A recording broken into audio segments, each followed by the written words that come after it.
well away. That was before the weekend, and to be honest, Essex fans are quite used to that, so it doesn't matter, does it? It's about getting on the horse here today and making the Ambassador Cruise Line ground, well, a fortress. I'll use the word now.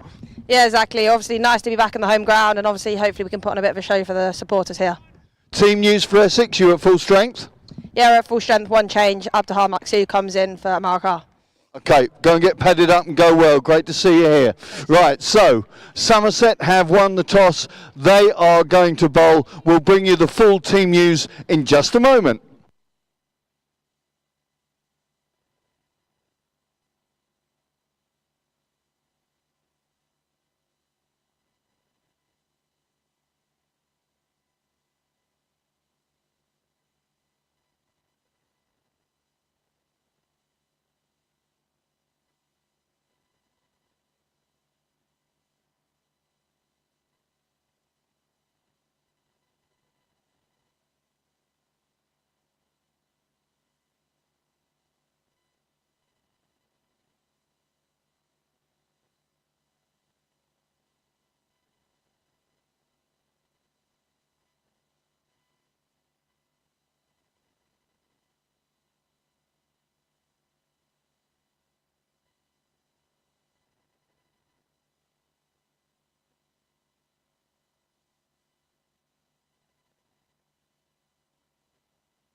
Play your part.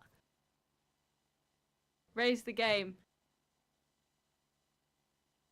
Call it out. To report any form of discrimination, text respect and your block number and message to 60066.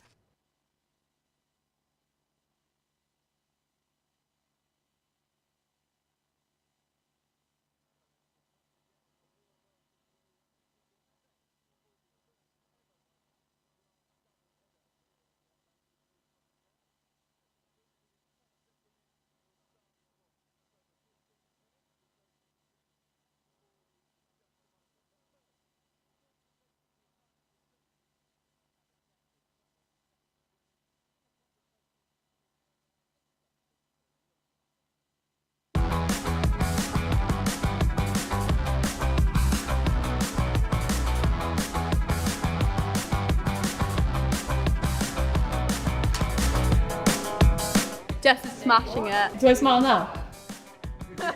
It's great that the women are finally being recognised. We're just excited to play at these grounds and it'll be really fun. So we've now got one base at Somerset, and I think that's made such a big difference. It's really a positive step in the right direction, really. Playing at the bigger grounds is exciting. For the Blast has always been something that in the past didn't think was going to happen, so to have the opportunity to do it this year is really exciting. It's much bigger for us. There's more opportunities, more fans that will come to watch, and it'll just be more exposure for the girls. I think it'll be easier for fans to follow and support one team and one club. I'm really excited for a lot more double headers and to face it as one club. Finals day at the Oval is going to be amazing and something that we're really looking forward to. Hopefully we can get there, and yeah, an amazing way to celebrate a fantastic competition.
And certainly Somerset have got a very young side. Yeah, I mean, the Essex side up against a pretty powerful Hampshire team on Friday, fought pretty well. Looked like they were going to concede a lot more than 215 at one point, but they kept it down to that. And actually, until the penultimate over, they were still in with a chance in the chase. I think it was a very resilient batting performance, and they would be quite pleased with it, I think. But it wasn't a losing cause in the end, but you know, it's something that they can build on. And they're at home for the first time. And the standout batter from that occasion was Lauren Winfield-Hill. Pleasure to speak to her at the end of the game. She is going to be on strike to Chloe Skelton, who's going to be bowling off breaks. Off breaks from the Graham Gooch end. The wicket some way over on the public side today. And Winfield-Hill and Shrivens, the two openers. The change for Essex, Winfield-Hill keeping wicket. There's no Amara Carr. Apter Maqsood is playing. Here's Skelton bowls, and that's played nicely off the back foot, up into the covers. One of 4 one-savers on the offside, and there is no run. So it is breezy, but a very pleasant day because it's a warm breeze, and not as hot as it certainly was yesterday. Skelton bowls a flatter one, and that's pulled, not particularly timed by Winfield-Hill, but got good bat on it, goes up to mid-wicket, and there's no run. There's a deep mid-wicket out on the boundary, and there's a long on. Got the usual restrictions that apply in the power play, and it's 4 saving, 1 on the offside and 3 on the leg side. And here Winfield-Hill plays a nice stroke, but there is a boundary rider at deep mid-wicket to make sure it's no more than 1. So Essex are underway, and as I say, it was a valiant performance on Friday after a fairly inauspicious start where it looked like they were going to concede a huge score, but they battled back at the end of the Hampshire innings in the field and then batted very resolutely with the bat, and they've got to bat first this time, so it's up to them to try and set a score. And Grace Shrivens, the left-hander, is going to be on strike to Chloe Skelton. So now got the 4 on the offside, a little swap round. One of them a shortish extra cover, a mid-off, and actually 2 backward of square. Short fine leg, a square leg, and a mid-on right at the edge of the circle. Skelton bowls, just floats that one up, and it's just played away with no pace, up to mid-on. That allows a single. So Shrivens joins Winfield-Hill with a run on the board. Yeah, that one in the air just for a time, just playing a little bit early at it. Here's Skelton again. Bowls to Winfield-Hill, who gets one just past square leg, pulling it away, going up towards the boundary and across, and that's the first 4 for Essex. Just a little bit short, just dropped short, and aerial for a while, but once it was past the square leg, that's Molly Robbins. It was always likely to beat the deep mid-wicket running round on the public side of the ground, which it did, and it's 6 for no wicket. Yeah, just a bit of a drag down, wasn't it? Yep. A bit of a gift. And Somerset's bowlers, I haven't seen, this is the first time I've seen Somerset, but by all accounts they bowled a bit too short against Surrey on Friday. Here's Skelton again with off breaks, bowls, and that's a nice looking stroke, not particularly timed, but looked good off the bat there from Winfield-Hill to stroke it up into the covers. So honours relatively even in that opening over. 1 boundary, but some good deliveries as well from Skelton. And Essex sent in this second Women's Vitality Blast match for both these sides are 6 for no wicket. And it looks like Ellie Anderson's going to bowl the second over from this Sir Alistair Cook end, is that right? That's right. And as what used to be the River End. Otherwise known as now. Yes, that's right. It's a bit like Taunton, where we've still got lots and lots of different names that I use during a commentary for that far end. But at least we call our ends, you know, it's the River End and the Marcus Trescothick Pavilion End. That's right. And which is the same as it's always been, except for the addition of the words Marcus Trescothick. Absolutely. It's like it's now Southampton the other day, it's the Rod Bransgrove Pavilion End now. Indeed. Right, Anderson then is going to be bowling to the left-handed Scriven Bowser! Middle stump, lying flat on the ground. What a tremendous start for Ellie Anderson, surrounded by her teammates. Full-length delivery, and well, Scrivens played all the way around that, and that's the first wicket gone, and a perfect start for Somerset women. 6 for 1. First ball of the second over. Just watching the replay, it was angled in. It was almost a Yorker, and at decent pace as well. Yeah, it was a Yorker. She played around it, did Grace Scrivens, and loses her middle stump. Well, what a start.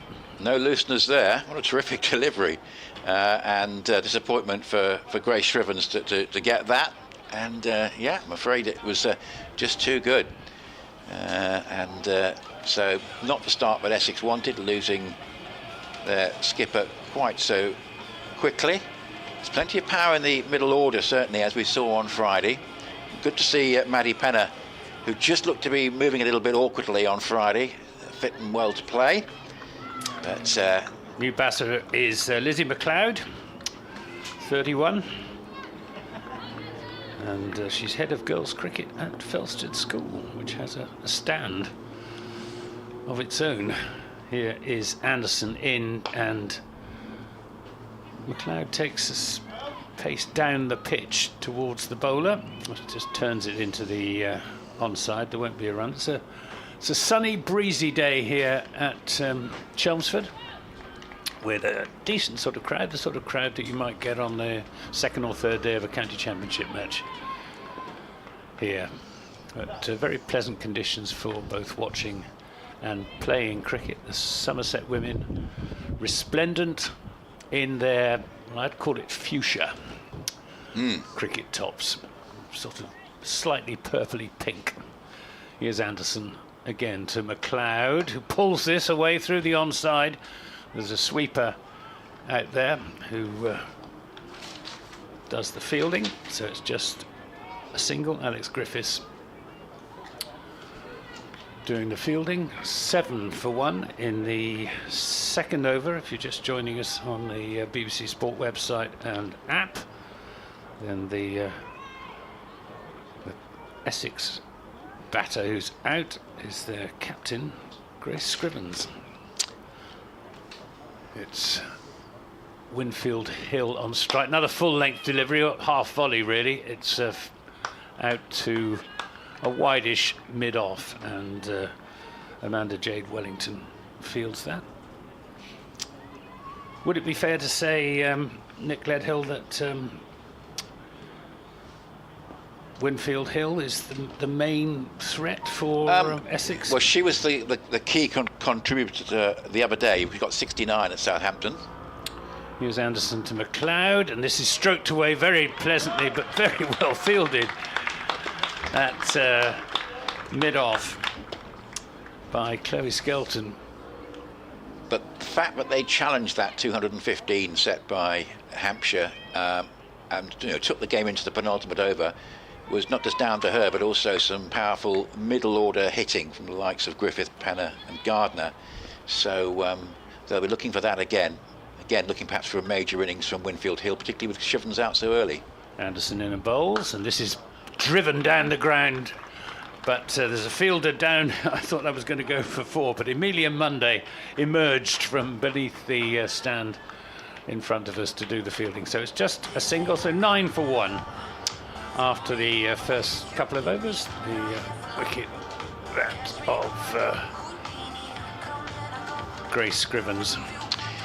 Yes, she's got, I say, tremendous pedigree, Lauren Winfield Hill, and 5 women's tests, 55 ODIs, 44 T20 internationals, also 66 games in the women's Big Bash for a variety of different sides. So she has got a prolific record, dating back more than a decade, and so she did pretty well on Friday evening, playing the anchor role, and Essex hoping for something similar here, particularly having lost the early wicket. Anyway, Lizzie McLeod is going to have the strike, and this first ball of the new over just clipped it on the pad and just clipped away down to first ball from Molly Robbins, clipped down to short fine leg. There's no run. It's got away with that slightly. It's ill-directed, but hit straight to short fine leg, and therefore is a dot ball. So here's Robbins turning at the end of her run up, comes into bowl, and that's hit away nicely over the head of mid wicket, 2 bounces and goes for 4 to the covered area of the public seats just in front of the apartments next to the flag. And that was a good, very confident hit from McLeod, got that away very nicely. 31 years old all-rounder, previously played for Berkshire Women, and Welsh Farren and Birmingham Phoenix in the 100. That was a very good strike, picked that up on length and hit it away very well. She goes to 6, 13 for 1.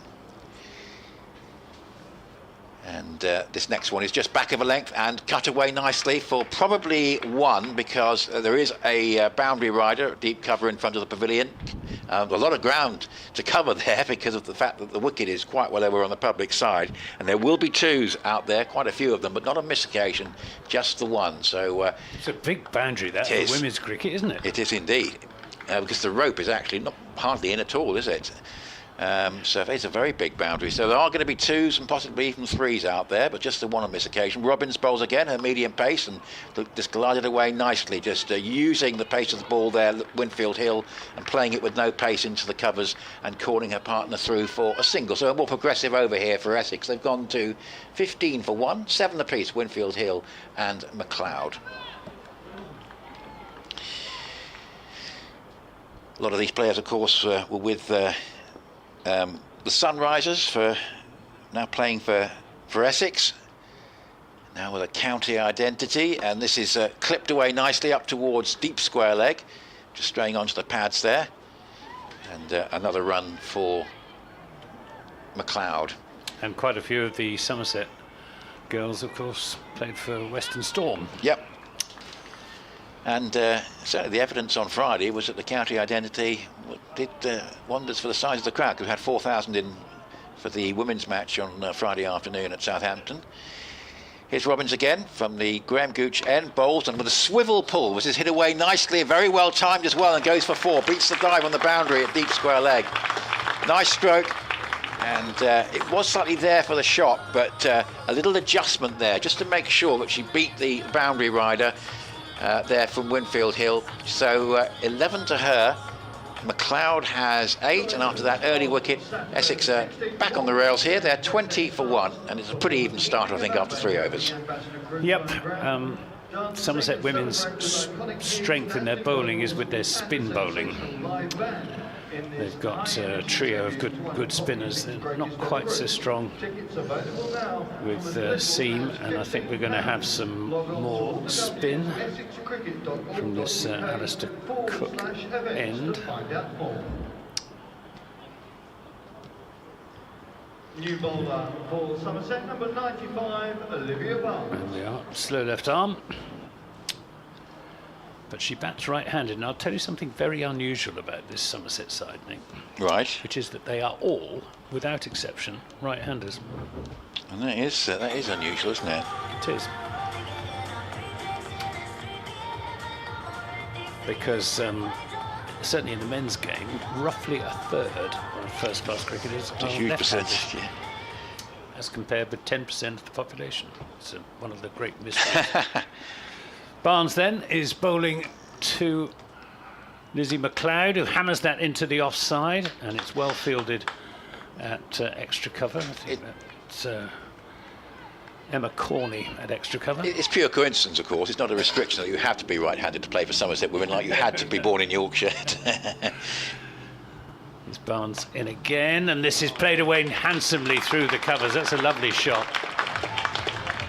It wasn't particularly short, that. It was just short of a length, and Lizzie McLeod, who obviously likes using her feet, advancing on the bowler and timing that beautifully away. Looks a decent pitch, this. Yeah, ball's coming nicely onto the bat. Barnes in and bowls. McLeod swings this away, and there's a fielder out in the deep to prevent that going for 4. Well fielded by Alex Griffiths out at deep straight mid-wicket. She's not quite at cow corner.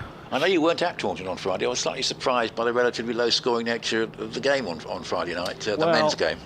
Oh, the men's game? Yeah. Yeah. Did Somerset just bowl very well? Somerset bowled well. Yeah. Surrey didn't bat particularly well, with the Apart from exception Roy. of Jason Roy. That's 4 more. Lovely shot this time from Winfield Hill, away between extra cover and mid-off. This has been an expensive over. Gone for 9 so far, has Olivia Barnes, who made her T20 debut in the game against Surrey. She's only 18 years old, very promising. Not tall, I think it would be fair to say.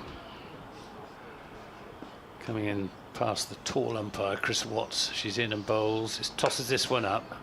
It's brave bowling, giving it plenty of air. Driven up to mid-on. Yes, I think Winfield Hill was thinking about getting down the pitch and lofting it over mid-on, but wasn't quite there, so well bowled. Last ball of the over. She's in, bowls short, and that's cut into the offside, and they're going to steal a single as Chloe Skelton fields. And that's the end of the over. So 4 overs have gone. This is becoming a decent start for Essex. 30 for 1 they are. Winfield Hill on 16 and Lizzie McLeod on 13. Anthony Gibson and Nick Ledgell here with our scorer David Chapman. I'm seeing him for the first time this season at the back of the box, and as I say, crowd building up. 4 o'clock is the start time. It's an unusual one, really, but I suppose with the nature of things, with the double headers on a Sunday, it's probably going to be the way of things. It's just slightly awkward, I think, a midday start for this in terms of when do the public have their lunch? Do they have lunch at home and then come to the ground? That might be the thinking, and therefore we might see a build-up of people for around about 2 o'clock, but we'll see. Right. So, start of the 5th over. It's going to be Anderson, not that one. Ellie Anderson going to bowl to Lauren Winfield Hill, with 7 saving 1 still in the power play, 4 on the offside, and she's not quite right with her run up, and it goes back to her mark. Yes, the last time we had an Anderson bowling, of course he played that one championship match for Lancashire, and it was almost as if every time he was bowling, everything else was shunted to one side. Jimmy Anderson is bowling, we'll let you know if anything happens, and then nothing much did happen, then we were back to everything else. But 30 for 1. Let's see what Ellie Anderson can do. In she bowls. That's a good delivery, actually, to start with. It's on the pads of Winfield Hill and rolls away into the onside. She's quite quick, isn't she? Yep. That was another good Yorker into the pads of Winfield Hill. Winfield Hill, batted very nicely on Friday, and Lizzie McLeod, actually I think she got 13 on Friday night. She did, so she's got to make sure it's not an unwanted, unlucky double. Having got in on Friday and has got in here today, and here she is on strike. And this one she plays a pull drive. It's quite firmly hit, but straight to mid-wicket. Slightly unlucky. A yard either side, that was 4. Long on would not have got round. Hit it fairly firmly, but not able to get it away. Fran Wilson fielding that, who is probably, so I'm informed, Somerset's best fielder. Here's Anderson again. Oh, it's a full toss and it's pulled away. Well, it was a full toss that surprised the batter, and it's come off sort of inside half of the bat. She could easily have just spooned it up to mid-wicket. It actually went much further towards square leg, and deep square ran in, but the ball rather surprised her there, but could have actually produced a wicket, but didn't. There's 1 run, and McLeod 14, 32 for 1. Yes. Not was intended, I think, but I think she was going for the Yorker again, wasn't she? And just didn't quite get it right. Bowling well though, 1 for 4 in 9 deliveries. And in she comes again. That's another useful delivery. Takes the pad of Winfield Hill. Little flick throw coming in from backward point. But to say, so far, it's been very good from Anderson. I think that's just an extra. Yep. So 33 for 1. And we're in the 5th over, and off that last fairly expensive over. This is dragging it back for the Somerset side. sun is out. Say partly, well, not more than partly cloud. It's probably about a 75% cloud cover. As this is driven and dropped, and she would have actually capped off a really good couple of overs there by getting a second wicket. But unfortunately, although it was quite high, came back pretty quickly. She couldn't hang on. It was hit hard, and she got two hands to it above her head. It just didn't stick. So bowling very well though. Good pace. Going back to the end of her mark from the Graham Gooch end, she's already got the one wicket and was close to a second. She's only conceded 4 off the bat. She's excellent in T20. 33 for 1.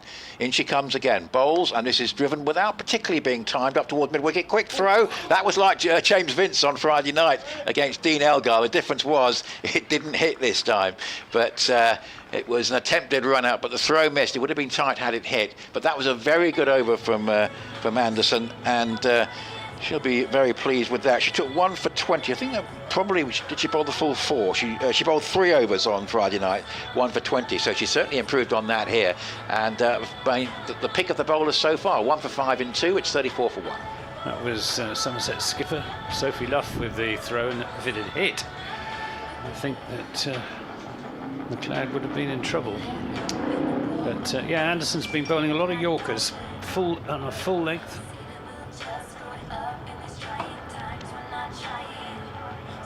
And coming on at the Sir Alistair Cook end, number 20, Chloe Skelton.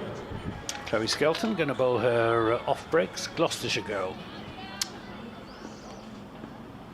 Plays a club cricket for Dumbleton near Cheltenham. She's in and bowls a full length delivery which almost bowls McLeod.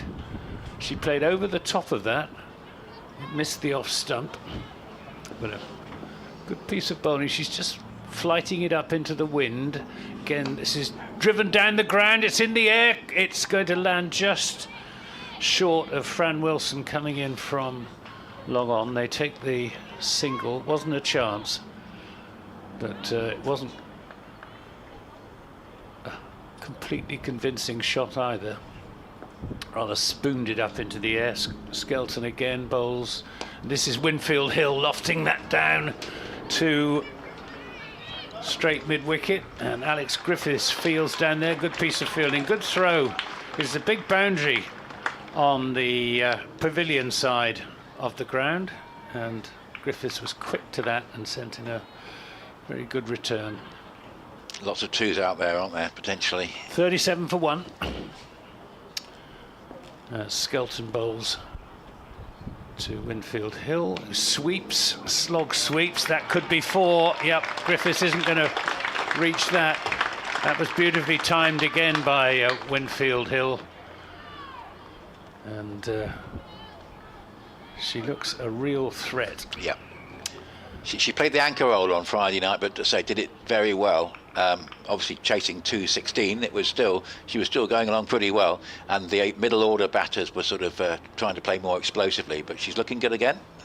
Skelton in and bowls, and this is lofted again in almost exactly the same direction with a very similar result.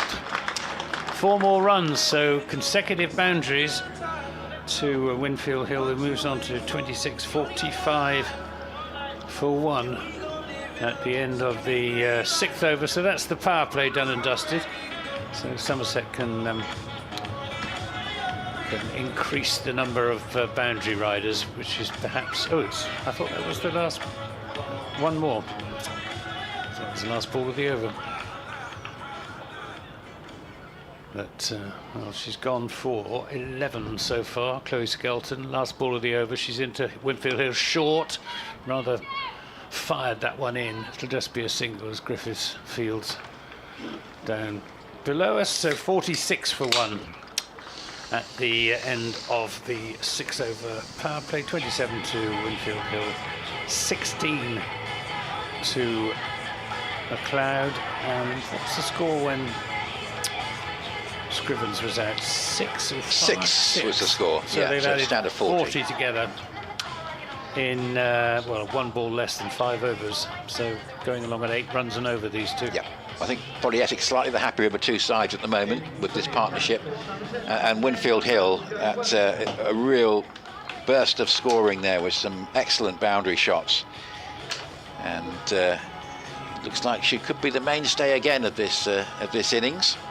But so I wasn't impressed by the batting on Friday night. It was a very, very good pitch, but when you're chasing 216, it's easy to sort of fall in a bit of a heap, and they did not do that at all. Now Winfield Hill is going to be on strike to Amanda Jade Wellington, which is hit over the head of mid-on and will go for 4. Good pick-up shot there by Winfield Hill, who is batting explosively at the moment. And the Australian leg spinners coming in to bowl and getting hit straight away for 4 runs over the head of mid-on. And that was a lovely piece of placement. Yeah, again, she's giving it plenty of air, is Amanda Jade Wellington. So she's bowling from the Graham Gooch end with her leg breaks. That one is just going through a little bit, just push through and just played off the back foot into the covers, and there's no run. So now with the power play over, we have a mid-on and a short fine leg. We have a short third man, a backward point, a cover patrolling quite a lot of ground, and this is lofted away and goes just wide of that fielder out towards the sweeper, who slightly misfields. They think of a second, in the end it didn't cost any runs. That fielder, the sweeper in front of the pavilion, has an awful lot of ground to cover, potentially one way or the other. Must have been spinning violently, that ball. And that's the last thing you want with so much ground to cover anyway, a spinning ball as well.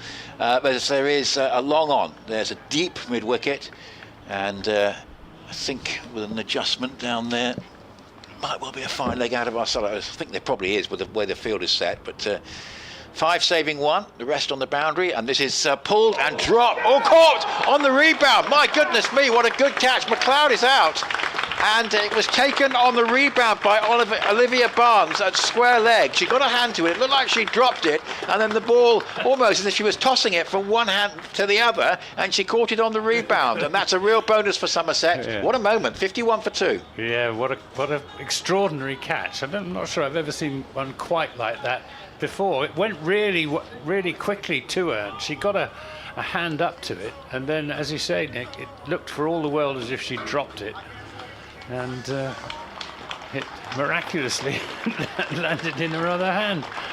Well, there we are.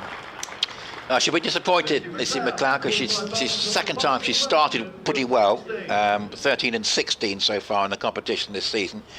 Cordelia Griffith, I thought, played nicely on Friday night, and was batting alongside Winfield Hill as she is now, and there seemed to be a plan for Winfield Hill to bat through and Griffith to really go for it. Now, of course, Winfield Hill at the moment is very much in, and Griffith new to the crease, so I suspect she'll take her time to play herself in. But a wicket for the experienced Australian. Little bit of a bonus wicket. It wasn't particularly the ball that brought the wicket, it was just a brilliant bit of fielding. It was. Anyway, she just makes a few adjustments. Amanda Jade Wellington bowling, tossing that right up, and Griffith comes forward and plays defensively. She's just played the 1 women's test, 14 ODIs and 8 women's T20s. Has Amanda Jade. Oh, God, that's a big full toss going down the leg side. Goodness me, that's a very wide and a full toss. So she didn't get that right. That wasn't of international quality, but a lot of what she is bowling, of course, is as she bowls a much more testing delivery here and brings Griffith forward and just play back of the square on the offside. Yeah, interesting over. And at the end of it, Griffith has no score. Winfield Hill has 32. It was the end of McLeod, and it's 52 for 2 after 7 overs. And yeah, I think she's probably would say that the big name signing for Somerset in this competition.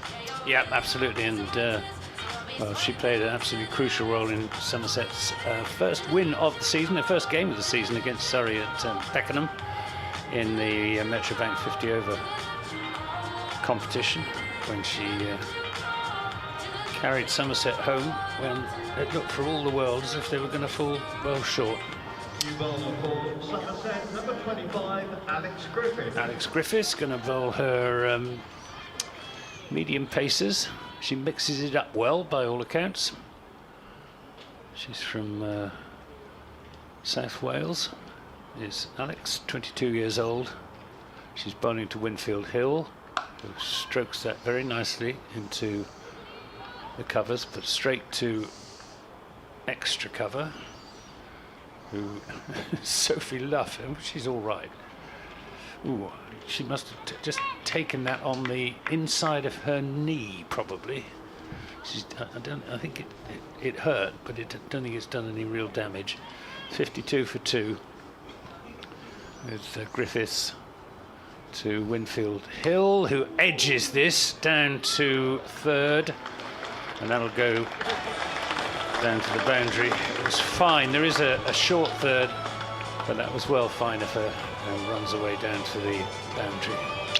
Yeah, a little bit of fortune there, but she is playing one, and clearly, as you've identified, and she's very much a danger to Somerset. They don't want her batting through here, with the others batting around her, and just want to try and get her out, I think. She's got a good swing of the bat. Here's Griffiths galloping in and bowls, and this is pulled away, and that is going to be 4. Dive in vain by the fielder Fran Wilson, and that was hit really hard again. It's a big boundary on that side of the ground.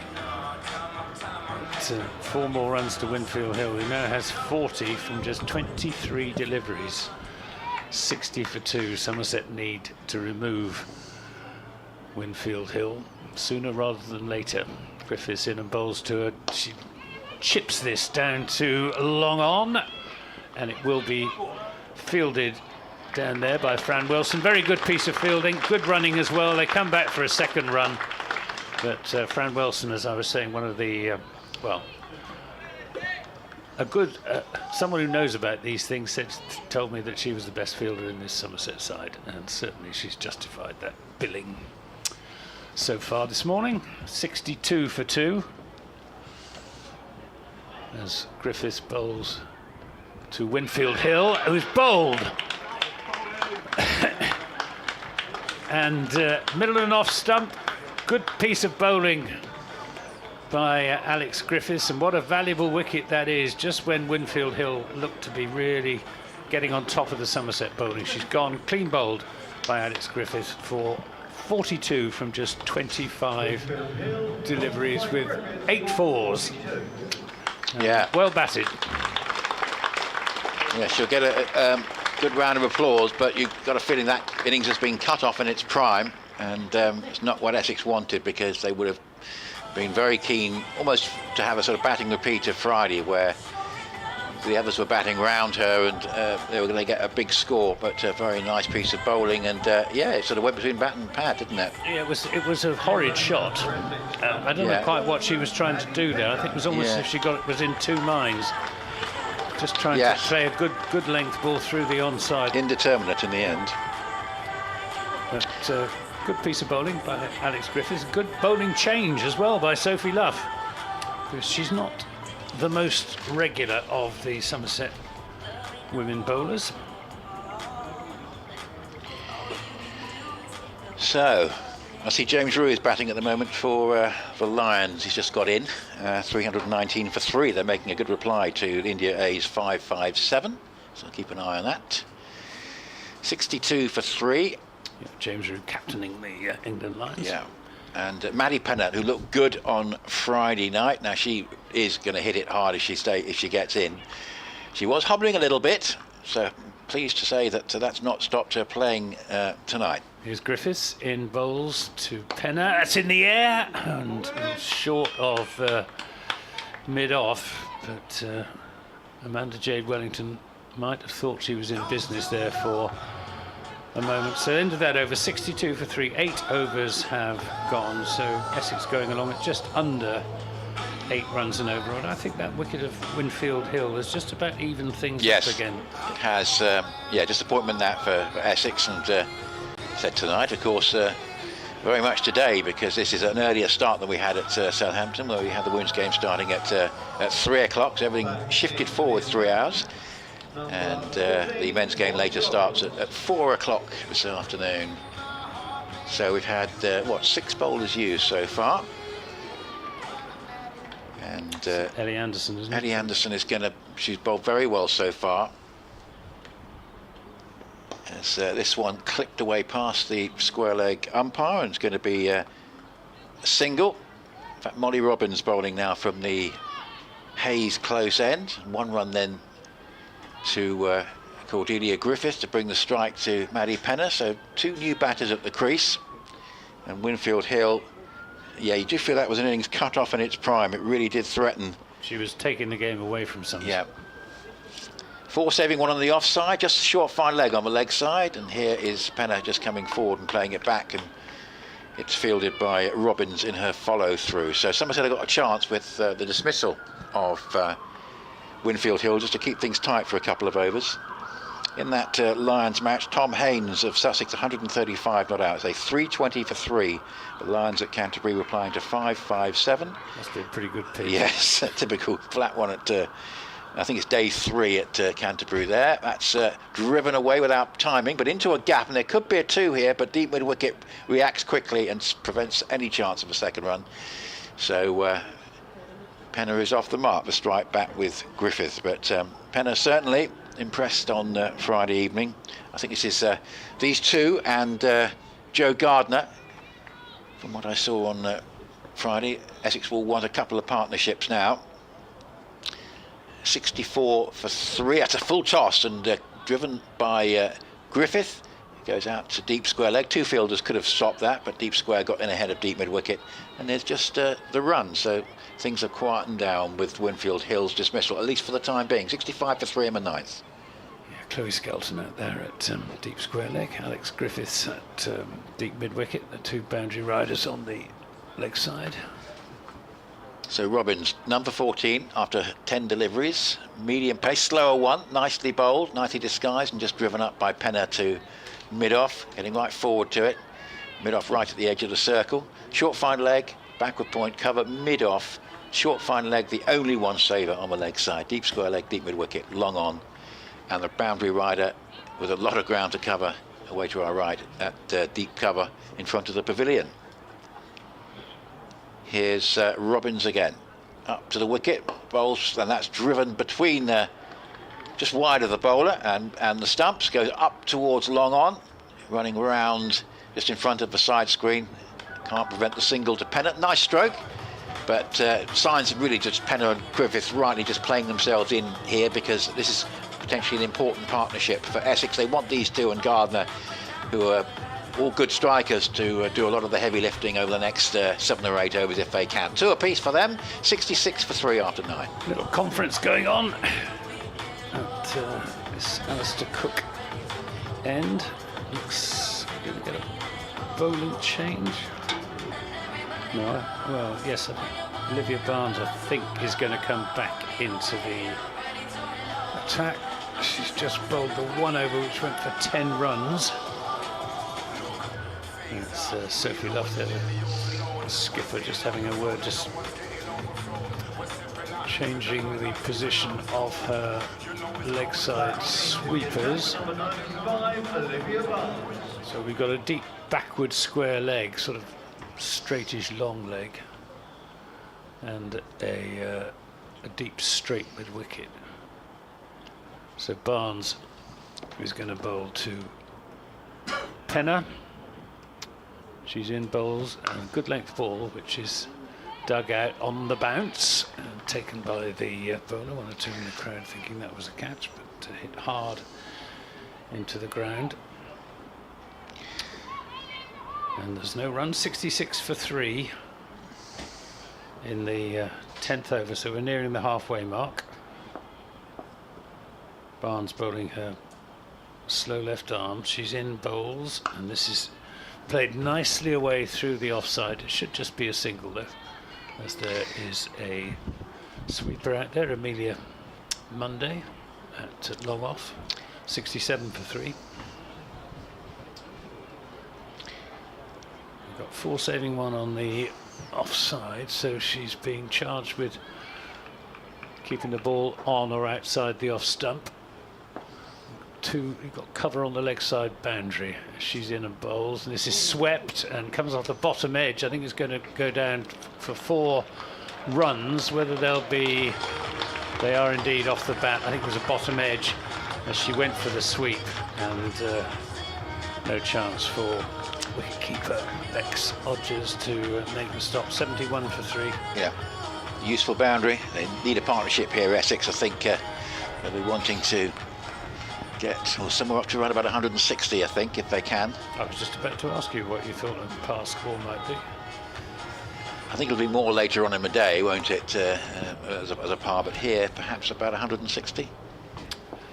Yeah, I think later in the day we'll be talking about 180, 190. Here's Barnes in bowls. And this is just turned into the onside. Won't be a run. When England's men won the toss at Cardiff this morning, the patrons probably thought when they chose to field, oh no. But in fact, West Indies 116 for 1, so it looks like a decent game. Here's Barnes to Griffith, who sweeps again. It's going to be fielded at deep backward square leg, so it's just a single. If I remember rightly, West Indies got clobbered in their first ODI against Ireland and then played pretty well after that. So hopefully, in terms of making it nice and competitive, it'll be a similar story. 72 for 3 as Barnes bowls to Penner, full toss. And that's played away down to deep backward square leg for 4 runs. A loose delivery from Olivia Barnes, which was very well dealt with. And it's the end of that over. 80 for 3 at the halfway stage. Yeah, the only problem with that one is that it's got Penner going potentially. Penner from the Adelaide Strikers, who made a quiet start, but latched onto that. And as I say, I was impressed. She's a pretty strong hitter. And the only snag on Friday night was she was hobbling a bit during her innings, but that seems to have gone, which is a good thing. Maybe it's a twisted ankle or something, but that seems to have gone, which is good news. So it's going to be Amanda Jade Wellington at 76 for 3 at the halfway point. Will come in to bowl, and that's clipped away off the back foot, goes through cover, and therefore is going to have to be stopped on the deep extra cover boundary. It's almost always 2 there if the fielder has to run any distance, and indeed that was the case. It's very difficult to keep them down to 1 if you've got to cover any sort of ground in front of the pavilion, such as the depth of the boundary, if you like, with the wicket over to the public side. 78 for 3, 11th over. Jade Wellington bowls a full toss, which is driven up towards wide long off for a single. And Griffith, with that, clicks along to 10. And Penner is on 7. So a partnership starting to take shape. Clearly these two looking to play themselves in, having lost that big wicket of Winfield Hill. Still nicely even, the game. 79 for 3. Amanda Jade Wellington bowls, and that's just pushed with no pace. Good shot into the onside for a single in terms of just clever cricket. Just that little push, no pace at all, and always going to be 1 mid-wicket there, but no chance of stopping the single there. 80 for 3. Amanda Jade Wellington with the black side screen behind her at the Hayes close end, bowls a full length delivery. An attempt to force the ball away through the offside is a play and a miss as it goes through we to haven't had Rodgers. very many plays and misses, have we? It's a good pitch. Just about, maybe that's the second. But, certainly haven't been very many. Sort of clumpy high cloud. There's not a lot of sort of clear blue sky, but the sun is forcing its way through. It's just hit in the air, and it's a good catch at short fine leg. That's a big wicket. Griffith has gone, and Somerset are fielding well here. It's Olivia Barnes again. Scoop shot. Well, she's having a good afternoon, isn't she? And well, that one a bit more credit, I think, for Amanda Jade Wellington, because it forced the mistake. And she went for the scoop, wasn't quite there for it, and nicely taken at short fine leg. And Somerset will be pleased with this because they've got another wicket. 80 for 4, and Griffith out for 10. She's hurt her finger though, I think, in taking the catch.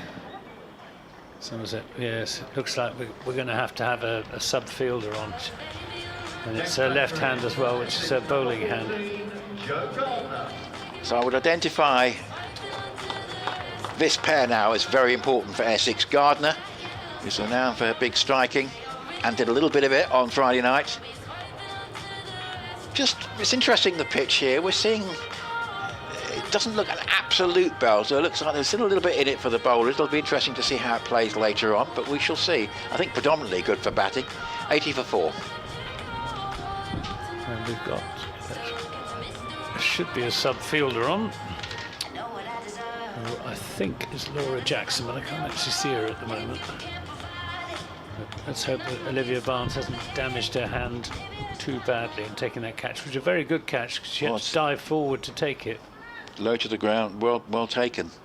Here's Amanda Jade Wellington bowling to Jo Gardner, who plays that nicely past the square leg umpire and gets herself underway straight away. So a bit of pressure here on Penner and Gardner. I think Somerset will now be slightly the happier of the two sides. 81 for 4 after 11 overs. The intention for Essex will be to double this score. If they can get to 160, I think that's going to be pretty reasonable, and I think we'll be set up for a good game. 81 for 4 after 11. Yes, I still think it's reasonably evenly balanced. They're not a particularly fast scoring side, Somerset. They're good batters, but mostly in a fairly conventional mode. Amanda Jade Wellington certainly can hit a long ball. So Alex Griffiths going to come back for her second over. Her first over went for 10, but she took the crucial wicket of Lauren Winfield Hill. She's in bowls, and this is driven down the ground just for a single by Gardner, Jo Gardner, who's 28.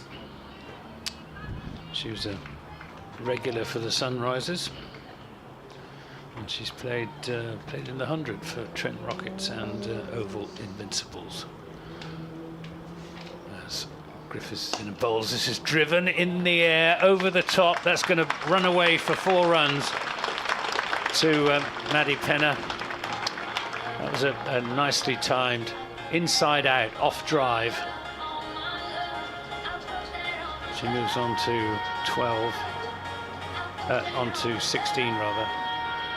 90 for 4. Not quite striking the ball cleanly at the moment, but I do identify her as a danger to Somerset if she's still in 3 or 4 overs time. Griffiths tries again. Odgers, the wicketkeeper, standing up to the stumps. This is pulled away into the outfield, where it's fielded down below us by Fran Wilson. Sends in a return. No second run to Fran Wilson. 87 for 4. Yeah, she's very much part of the recent success for Adelaide strikers in the women's Big Bash in the last couple of years. Maddie Penner. Griffiths to Gardner and takes her on the pad and goes down to short fine leg, and that'll be signalled as a leg by umpire Chris Watts. I don't think I've seen quite such a discrepancy between the height of 2 umpires as between Chris Watts and Rose Dovey. Chris Watts is well over 6 feet, and I think Rose Dovey is barely 5 feet tall. As Griffiths is in bowls, and this again is turned into the onside by Maddie Penner for a well-judged single. The runs coming in 1s and 2s now rather than in boundaries, which was the case when Winfield Hill was steaming along. Yeah, I think that's probably the right thing for Essex at the moment. I think this is a big partnership, and they want to make sure they get settled before they go for any sort of onslaught. Griffiths in bowls, and this is again just pushed up to Amanda Jade Wellington at mid-off for a single.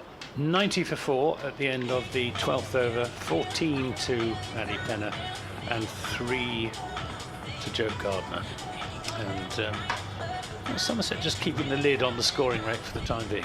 And yeah, it has to be said, we've got a couple of very good sets of analysis so far for the Somerset women. It's sort of a bit of a mix so far, but if you look at the outstanding figures, Ellie Anderson 1 for 5 in 2 overs, and Amanda Jade Wellington 2 for 11 after 2. So we've got a couple who've really kept things tight and taken wickets So it's going to be Gardner on strike to Amanda Jade Wellington with a leg break. She tosses that right up and beats the Gardner on the forward push. That was a super delivery. Yeah, lovely. That just indication of a little bit in it for the spinners, perhaps.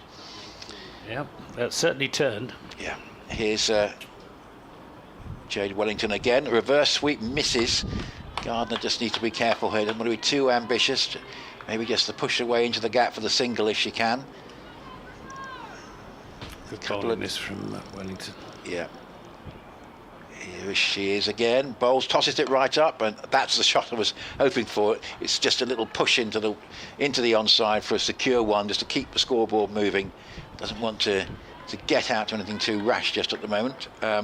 So, because certainly a threat from the bowler here. Bowled pretty well, as you'd expect. 91 for 4. So Wellington bowls again, and that's played off the back foot and nicely as well. Just clipped away for a single by Penner. Goes along to 15. Gardner has 4. Earlier, Winfield Hill an impressive 42 from 25 balls. Big wicket for Somerset to take. Shriven's out for 1, McLeod 16 and Griffith 10.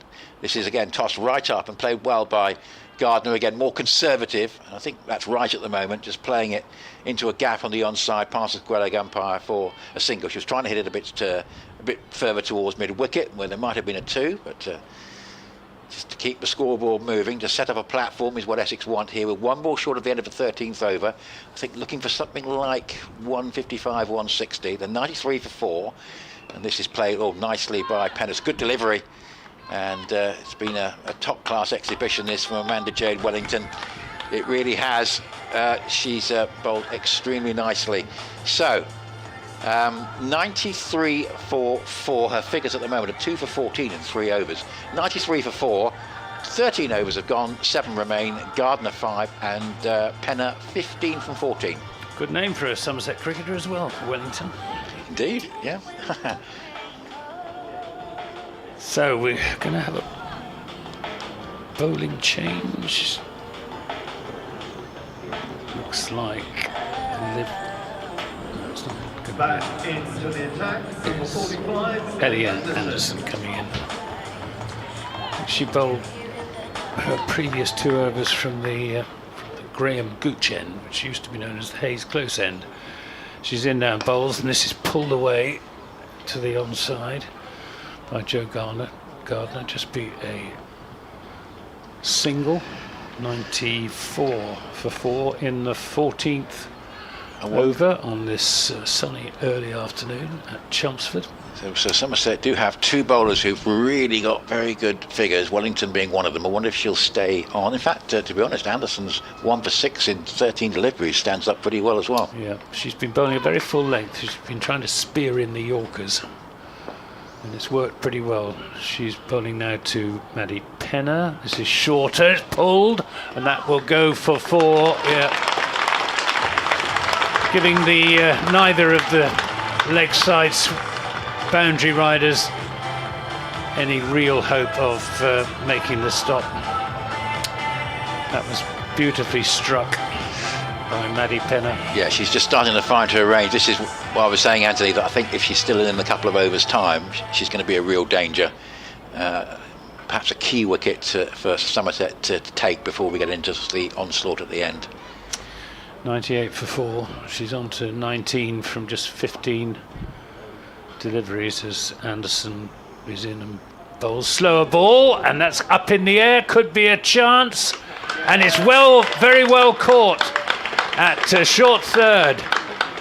Very, very good catch down there by, not sure who it was. Yeah, we'll find out, but tell you what, the Somerset fielding has been very good. The catching has been excellent. It has. And Essex are going to have to match this later on, because it's starting to look as though the target they're going to be setting is not quite what they would have wanted. And that really was an excellent take at short third. And disappointment for Penner, who was starting to play very well. And that's really a wicket, again, like Winfield Hill, that's fallen at a bad time. Well, it was a good piece of bowling as well, because she took pace off. And Maddie Penner was just through the shot too early and got a top edge.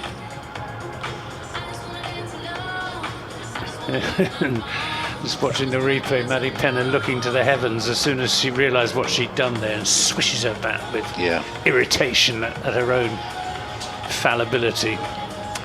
Maddie Pennon called off the bowling of Anderson for 19. I think it may have been the sub, Laura Jackson, because the ground announcer has not committed himself to anybody being the catcher. I think it was Laura Jackson. Yeah, it is.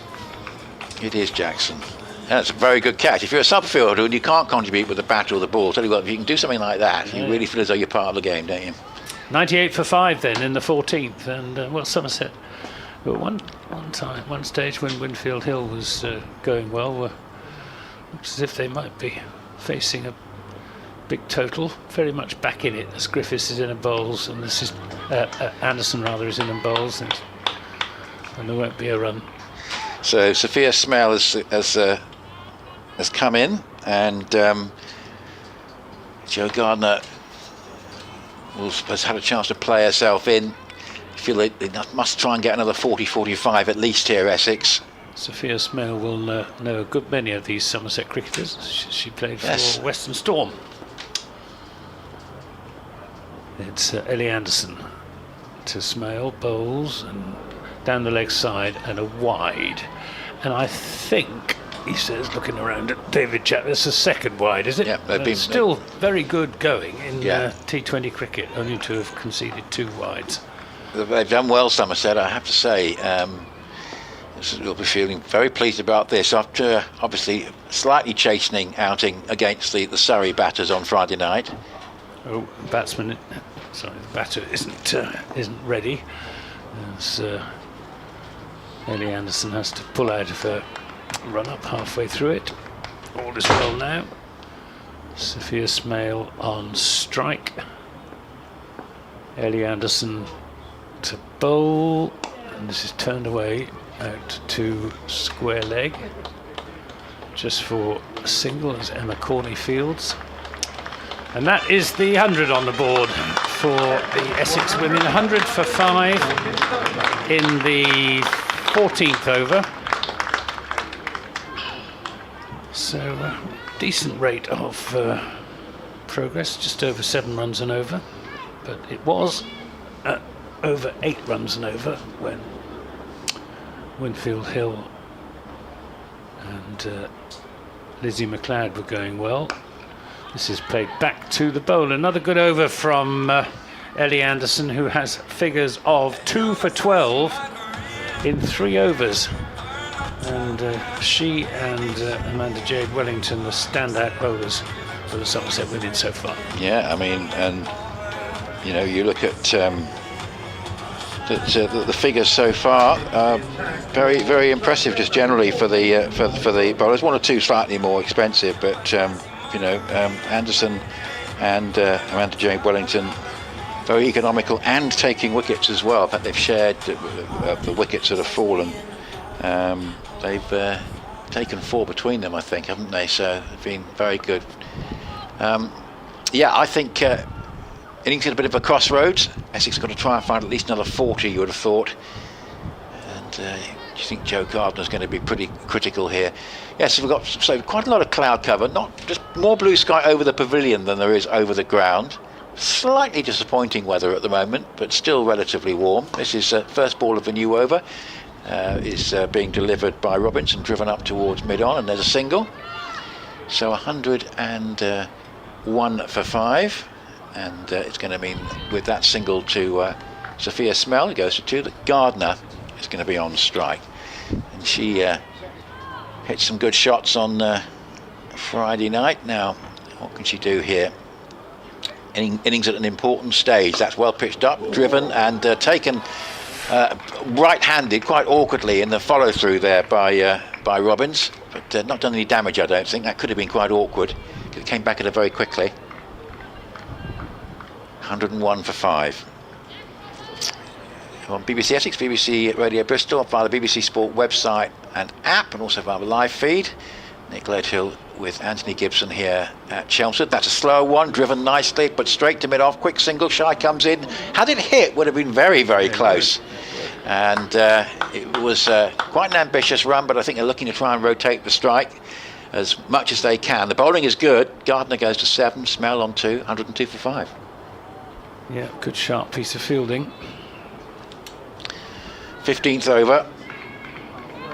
Just a bit of momentum has been lost since that dismissal of Winfield Hill in particular. Penner was threatening, but was got out relatively quickly by Somerset. This is well pitched up and driven straight to mid-on by Smale.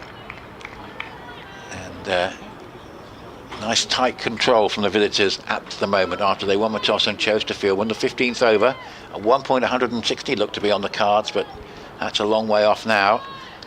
But Essex have got to try and you feel another 40 runs would be very handy, as this is driven on the bounce back to Robbins in a follow through, and again another dot ball. This has been a very good over, just 2 runs from it, 1 ball to go, 102 for 5. Yes, Somerset have dragged this back very well, just chipping away at the Essex batting order.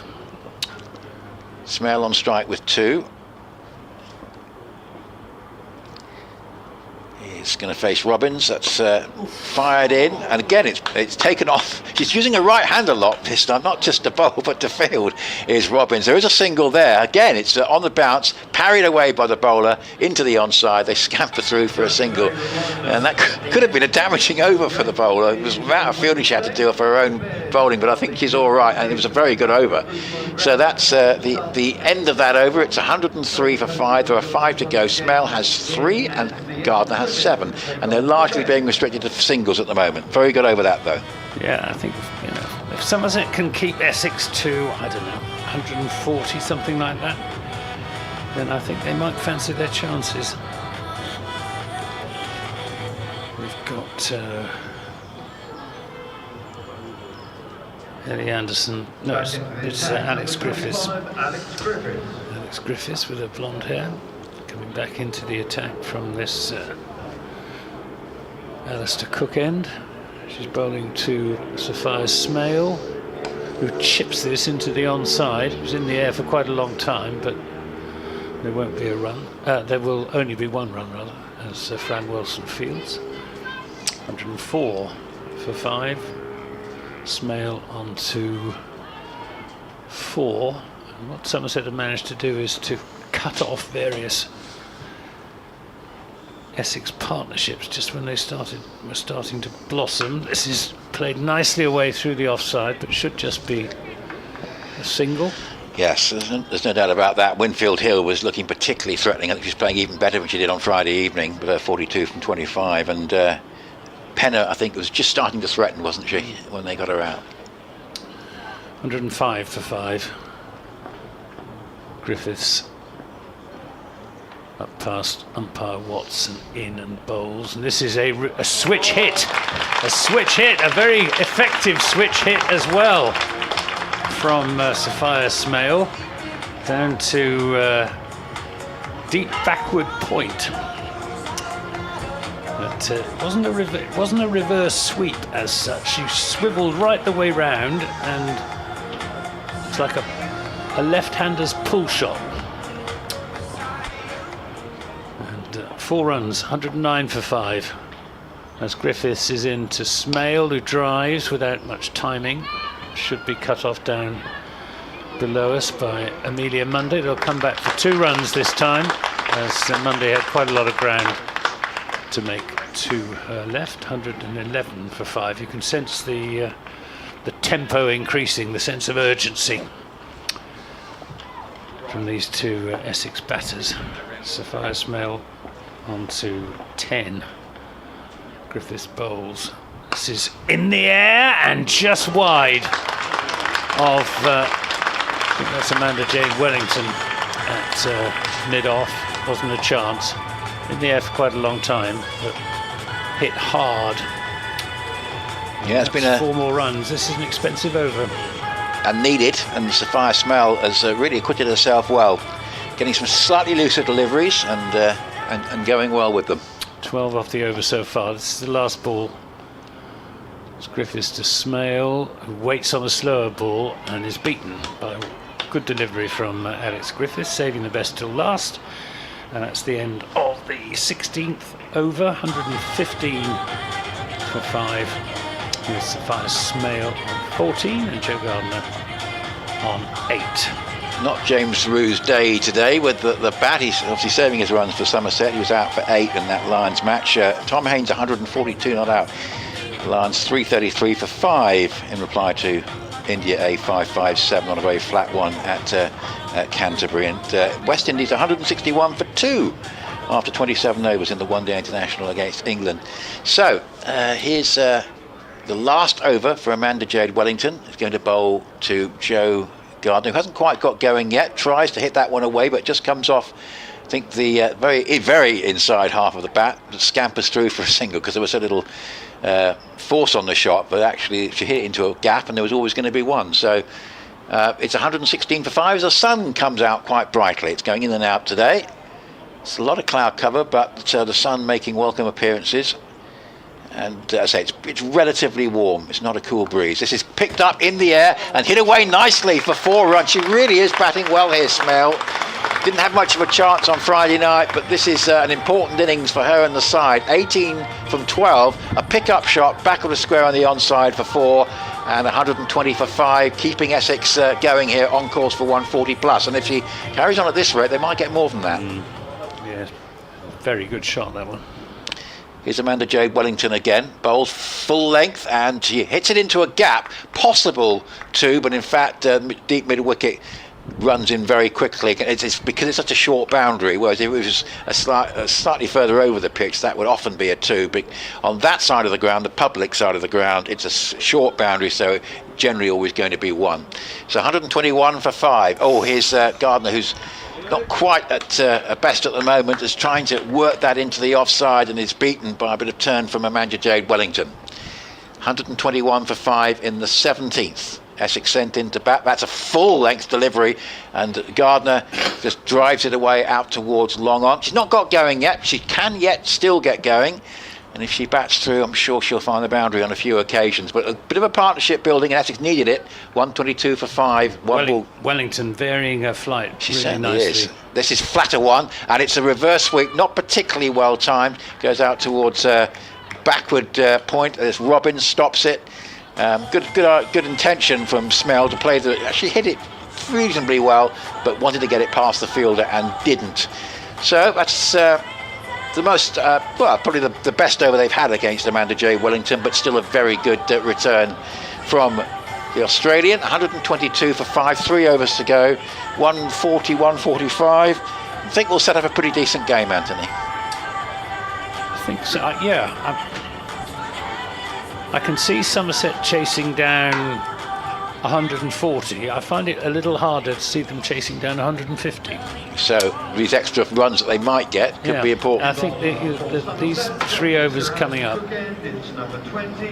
Chloe Skelton coming back into the attack. She bowled 2 overs and went for 18, so she's been relatively expensive.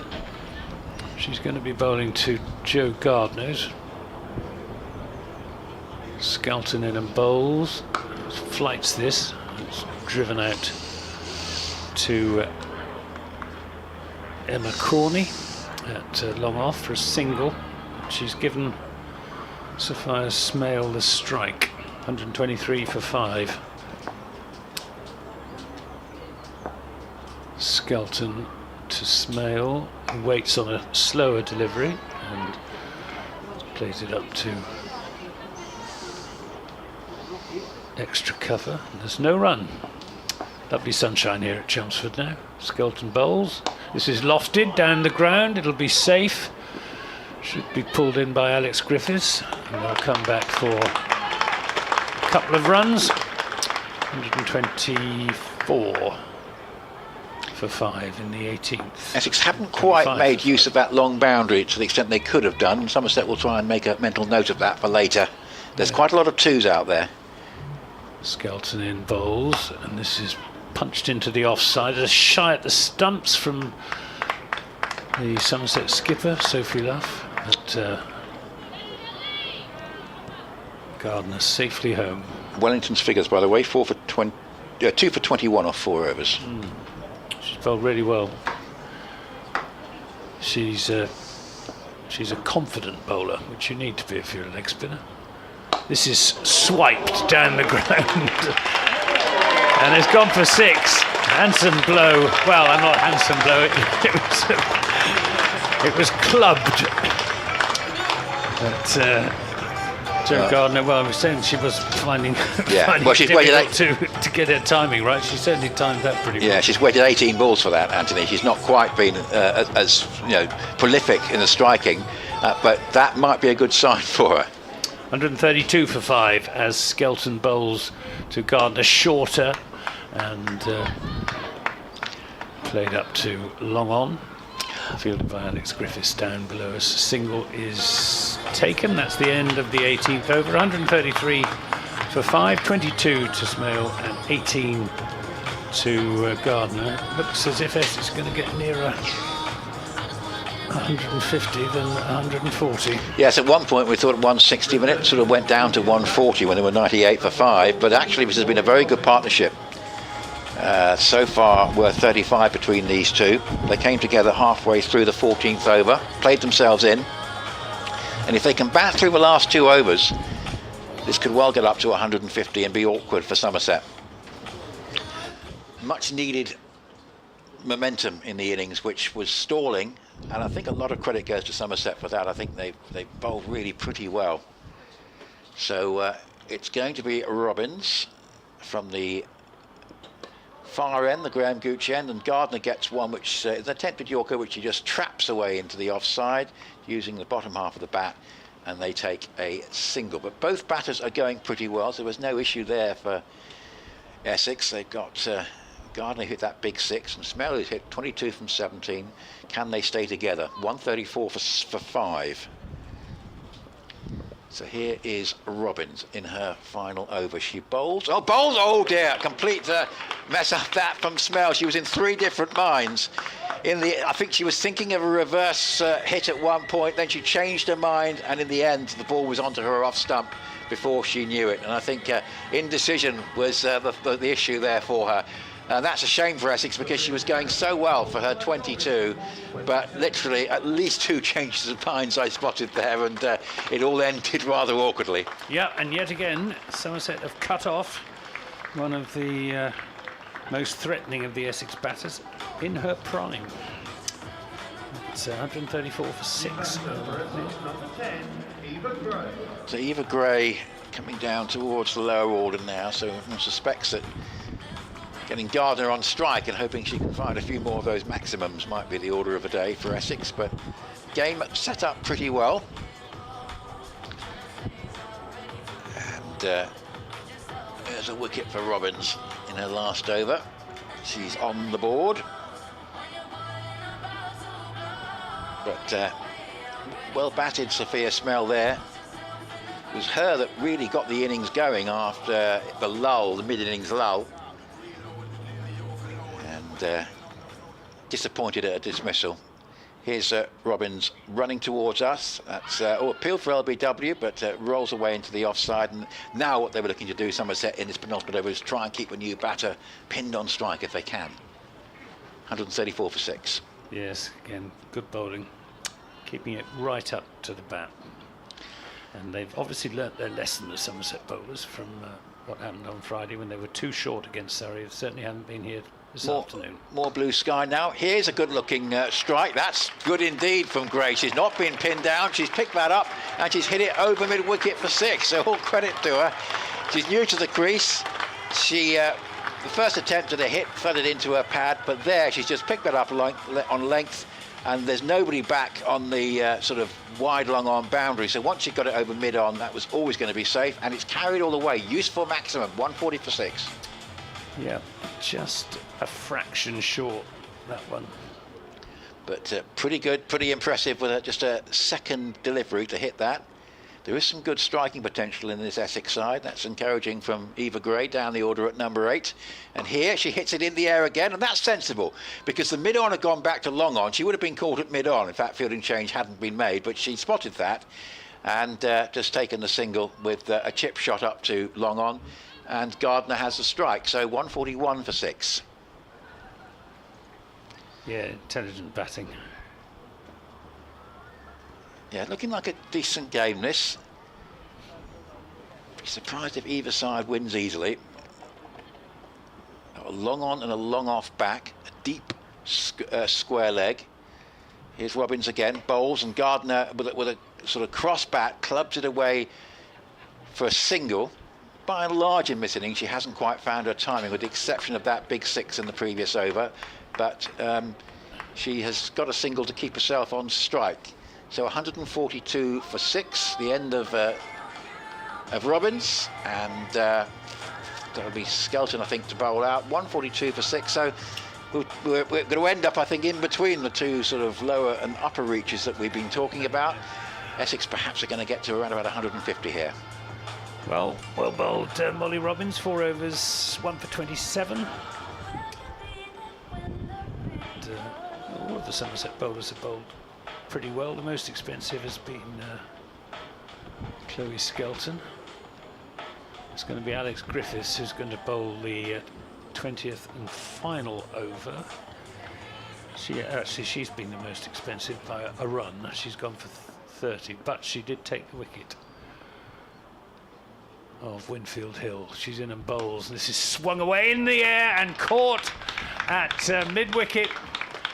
And, well, just again what Somerset would have wanted at the start of this last over. 142 now for 7. And it's the end of Joe Gardner. It's the end, rather, of Eva Gray. And another good catch. Joe Gardner called by Monday, Bold Anderson for 20. Amelia Munday taking the catch. It went straight to her, but it went quite hard, and she caught it two-handed. Yeah, I mean, they continue this happy knack just after Gardner's hit the 6, thinking, can she really cash in on this last over? And again, they've got the wicket, but they've got a score on the board now, Essex. So I think that partnership between Smell and Gardner was really important, and I think Smell's innings was very important in its own right, even though it was only a 20-odd. So what can they scramble now? One more boundary would be useful. Kate Kopak, who is an international cricketer. Do you know who she's played for, Nick? I'd have to look it up. It's not a country that you would guess. No, she's a Peruvian, isn't she? That's right, yeah, Peru. Yeah, we had this on Friday. Yes, I hadn't spotted. It was something that Kevin unearthed. Very frequent cricketers playing for Peru. Here's Griffiths in and bowls to Kopak, who will pinch a single as Sophie Luff shies or underarm at the stumps, misses them. He was a guest player, but yeah. 140. I think her family are on holiday in Peru.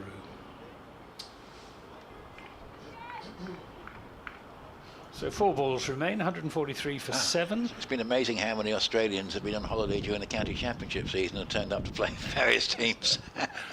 Here's Griffiths to Eva Gray, who plays this up to wide long on. The throw comes in and out. It's got. She's gone. I'm looking to see where the umpire is. Is it out? No, she's not out. No. Looks close. Looked very close. So 2 runs were taken. So a direct hit would have. Yeah. Just watching the. Oh, I won't watch the replay. We'll watch what's going on here. This is clubbed down the ground, and Griffiths will come off the boundary to do the fielding. Of course, the umpires are very much in the same attire in terms of colour as the players. So if any of the players wanted to give her out, then she probably would have walked. Eddie Anderson then to Kopak. She's in and bowls, and this is again played down the ground, but should just be a single, and is a single. Good piece of fielding by Chloe Skelton, very quickly onto that So last ball coming up, 147 for 7.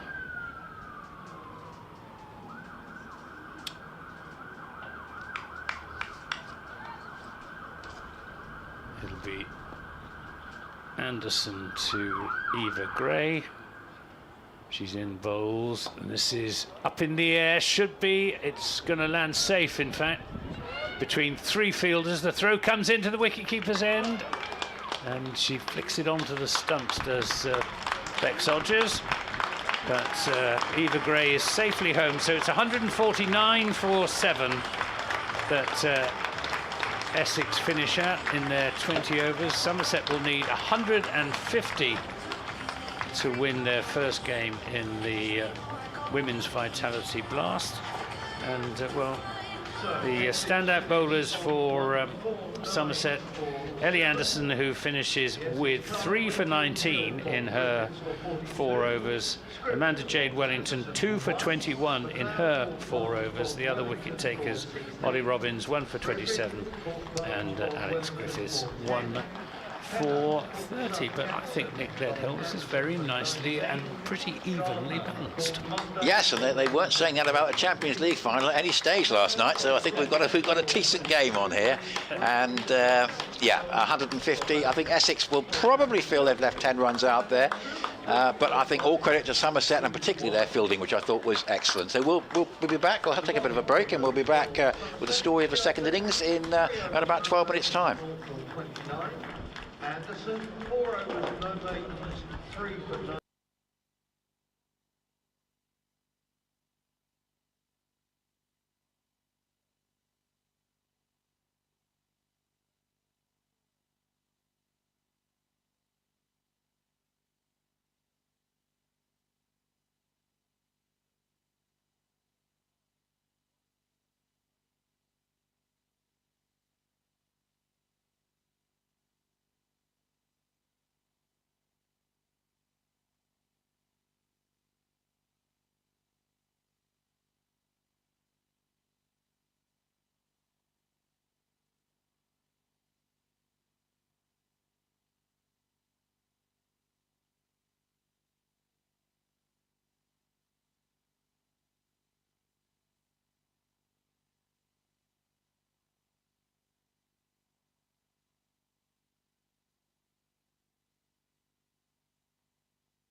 An obstacle course like no other. We have got 2 contestants like no other. Your name, sir? It's Andy. Andy, what do you normally do on a Sunday lunchtime? Eat burritos! Of course he does. He's been primed. He's all right. He's good. Right. Andy, you know what to do. Do you know what to do? Your name, sir? Charlie. Charlie, right. You limbered? Are you ready? No. Good. Good. We'll have no pulled hamstrings here. The only thing you're going to pull is a Zambrero burrito. That's 2 plugs. That's got to be good. Right. Okay. All they've got to do, they've got to go through the ladder, over the hurdles. They've got to zigzag through the cones, do 5 press-ups. 5 press-ups. Right. And I'll be counting. And then they've got to run back to the beginning. If they do it, they're going to win 10 burritos from Zambrero in Chelmsford High Street, which can be redeemed over the next 6 months. So you don't have to have them all this evening. You can if you want. But it's down to who is going to win this. Right. Are you ready, gentlemen? On your marks, get set, go! Good, good. Over the hurdles, over the zigzag, zigzag, all of them. Oh, what's that? That's like Strictly Come Dancing on a bad day. Right, press ups. 5, 4, 3, 2, 1. Who's going to get there first? Who's going to get there first? Charlie, Charlie, go on. Charlie or Andy, come on, keep going, keep going, keep going. Oh! Well, I'm going to have to say it was a photo finish, but I'm going to have to give it to Andy. You won, sir. How'd you feel? Great, thank you very much. You look stupid, but don't worry, you're going to get 10 burritos. Are you going to eat them all tonight? All of them. Sunday service is resumed here at the Ambassador Cruise Line ground. Let's hear it for both our contestants as we present. There's your 10 burritos. Charlie, you may even get one from him. You might get one if he's been nice. There we go. Let's hear it for both of them.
First up, number 18, Bex Odgers, and number 11, Emily Monday.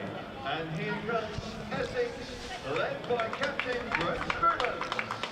And welcome back on BBC Essex, BBC Radio Bristol, also via the BBC Sport website and app, and via the live feed as well.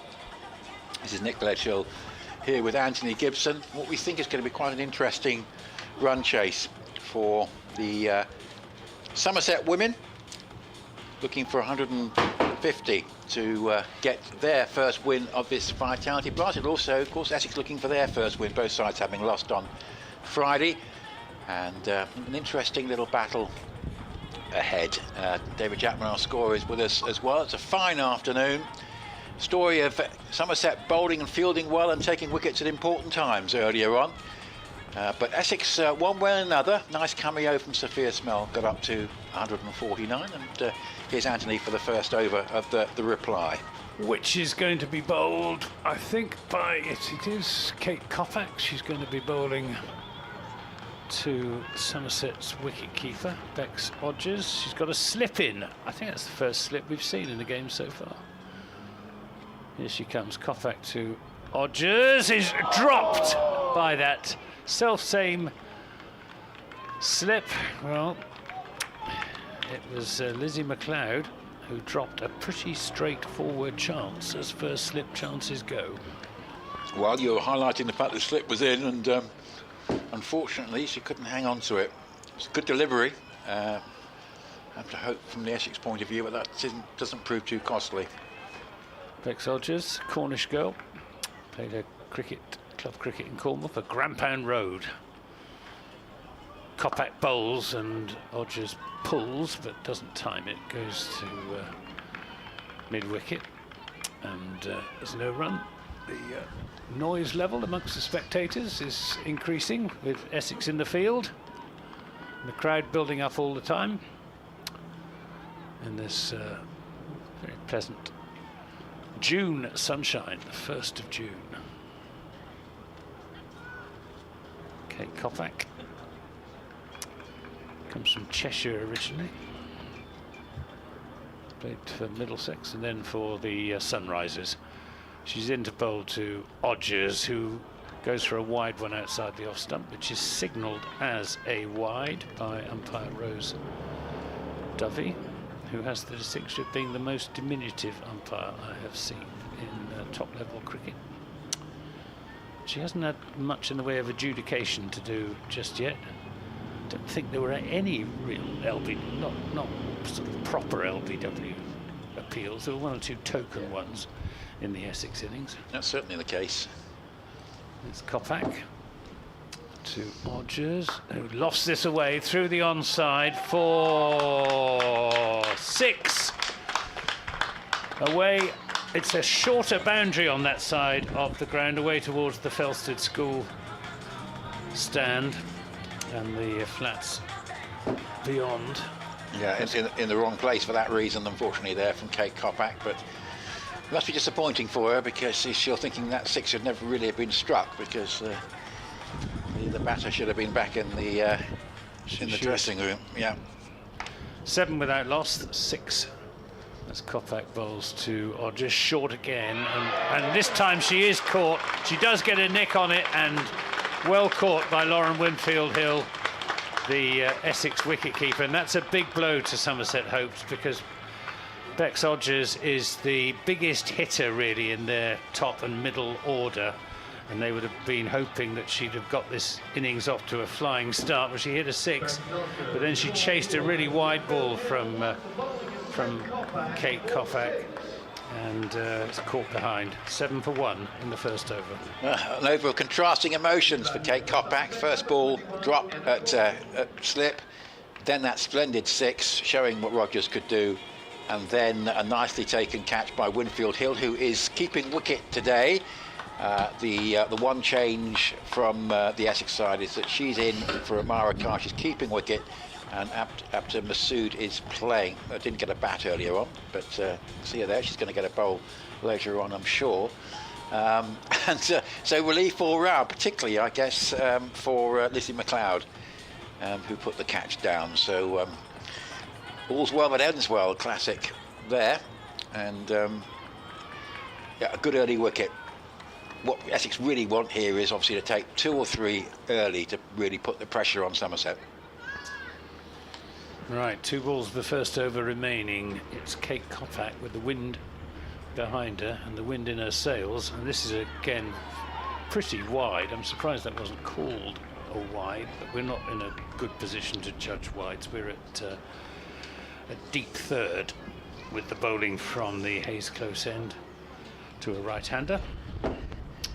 At least she's certainly got it on the right side of the wicket there. Nothing in the zone on Midland leg. Perhaps a little bit wide, but got away with it. New batter is Emma Corney, and that is a wide. And that was really very wide. Emma Corney, who is 21, Devon girl, plays for Exeter Cricket Club. And it's terrific. I think this is a good innovation this season, Anthony. The women's T20 being integrated with the men's competition. Yeah, excellent. Is Kopak then, and that's again very, very wide. That's the third wide of the over, and could easily have been 4. Gosh, it's like bowling 2 back-to-back overs in the 100. This is in there. Yeah, that one, yeah. Oh, yes, that was a bit more borderline. I think. Yeah. She wasn't happy with that one. No. She accepted the previous one. Here she comes again, trying to finish this first over. She's in and bowls, and this is edged down to third, where it will be fielded down below us by Abtar Maqsood. End of that over, a very eventful over. It included 3 wides, 10 runs, but a wicket. The wicket of Bex Odgers, who was caught by Winfield Hill off the bowling of Kate Kopak for 6 runs. 10 for 1 after 1. Yes, and I think despite the wides, despite the 6, if you get a wicket, I think you probably say it's in your column, the over. But Somerset, the other side of the equation, is they've got 10 of the 150 runs that they need. So the honours are relatively even there. But yeah, it's going to be, I think, Grace Shrivens, who was on at the start on Friday. And it's going to be Corney on strike. Enna Corney with the bowling from the Alistair Cook end, the target 150. They've got 10 of them, they've lost 1 wicket. Bright sunshine, sun making more frequent appearances now. She bowls her off spin, and that's pulled and well stopped actually at mid-wicket.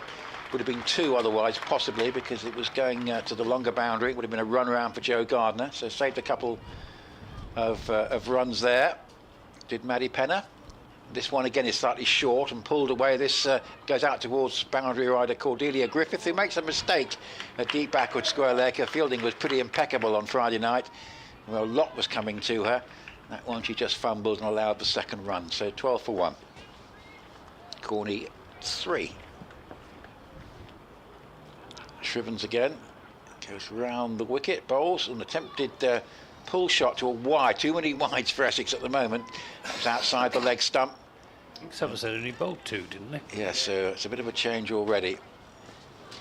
Must not give away too many extras.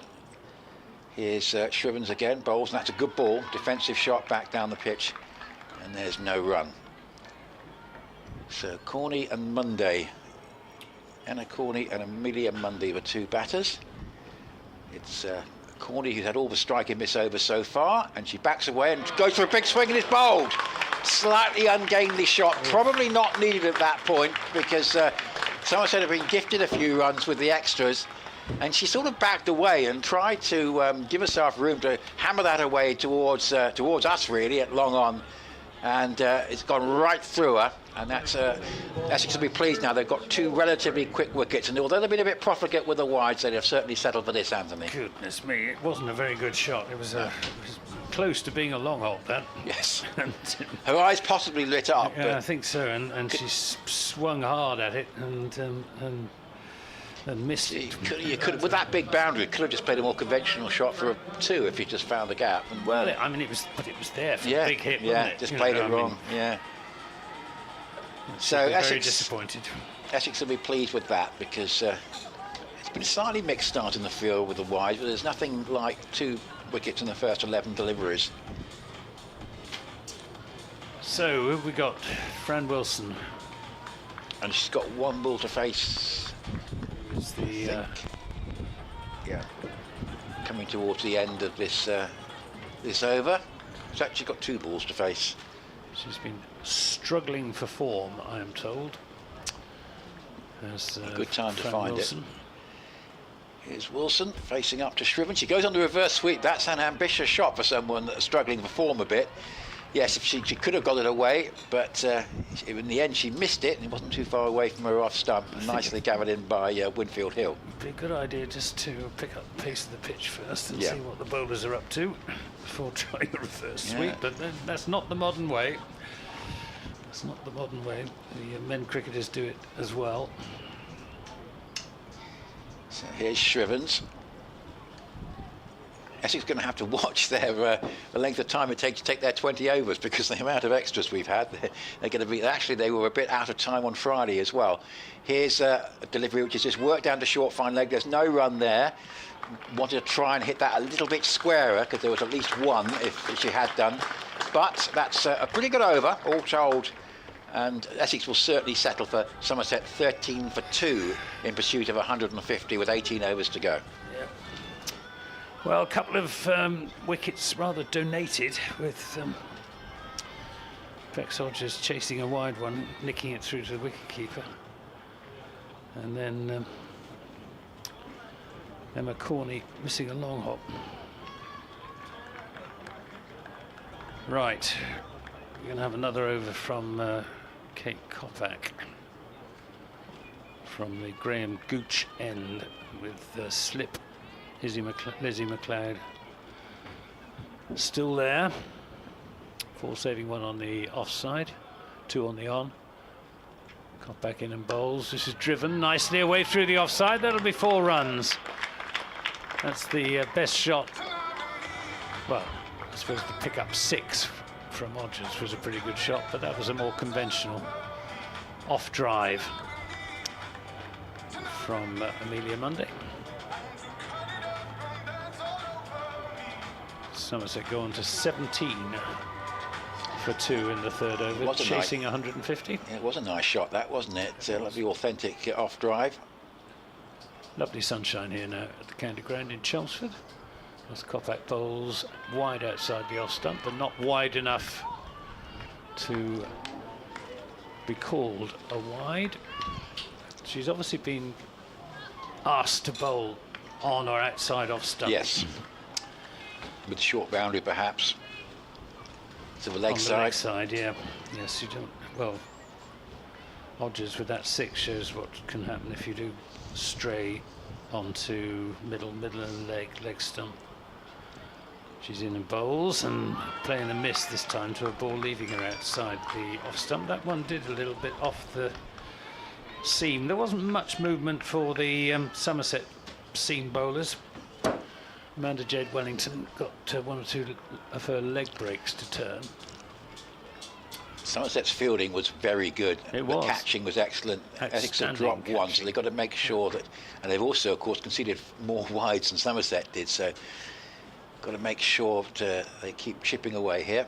Got back in and bowls, and this is just played nicely into the offside, and very good piece of fielding, but not a particularly good throw. Eva Gray with the initial stop. She got down very quickly to her right, to her left rather, to make the stop. That was a good advert for the Essex fielding, because we were saying they're going to have to field well, and that probably saved a boundary. Yeah. Yes, it's quite a fast outfield, a bit more grass on it than there was when I was last here, and it looked rather bare and bumpy. This is driven back to the past the bowler for 4 runs. I think it's going to beat the fielders to the boundary. Over-pitched that from Kate Kopak, and Fran Wilson just moved her weight nicely into that straight drive. Timed it beautifully. Well, I was told she's been struggling a bit for runs, but perhaps that will get her going. Very, very experienced, of course. 64 England caps. And plays her club cricket at Bath. Kopak into Wilson, who strokes this away through the offside. I think the chase is on, but I think the ball's going to win, and it does indeed, speeding across the outfield here at Chelmsford, and that takes the score under 26 for 2, and Fran Wilson 2 boundaries off successive deliveries, 13 runs off that Kopak over, and Somerset right back on track, 26 for 2. Yes, a very good over that for Somerset. 3 boundaries in it, and they'll be much more happy now than they were probably at the end of the previous over. Essex going to have to keep taking wickets. Certainly both these batters have played shots to indicate that they're in decent touch. So any chances that come along, they must take them, as Somerset did. Coming on at the Sir Alistair Cook end, number 8, Esme McGregor. Esme McGregor is going to have a bowl. And coming on at the Alistair Cook end, so she's going to run away from us, the medium pace. Bowls, that's quite a long way outside the off stump, but she gets away with it. And Essex got to make sure we don't bowl too many extra deliveries, because, as I say, notable in the Somerset innings, not many extras and some very good catches. So it was an all-round good fielding performance from Somerset. Here's McGregor, bowls again. That's hit in the air. Now this could be a catch. It really should be at mid-wicket, and it's taken. And that is a big wicket, because Penner got into line very comfortably and took that, and all credit to the bowler there, because she induced the full shot from Mundy, got far too far underneath it. And the key for Essex here, you feel, is just got to keep taking wickets, and they've got a third at 26. And that's just put Somerset onto the back foot, but she wasn't quite there for the shot, and it just really got right underneath it, comfortably taken by Penner at mid-wicket, the end of Mundy for 5. Yes, it's going for the big hit and just getting the top edge. And well, Sophie Luff, the Somerset skipper, walking out. Somerset's 2 most experienced cricketers at the crease together, and Somerset need a partnership. She got 2 wickets on Friday night, and at one point it didn't look like Essex were going to get any because of the strength of the Hampshire opening pair.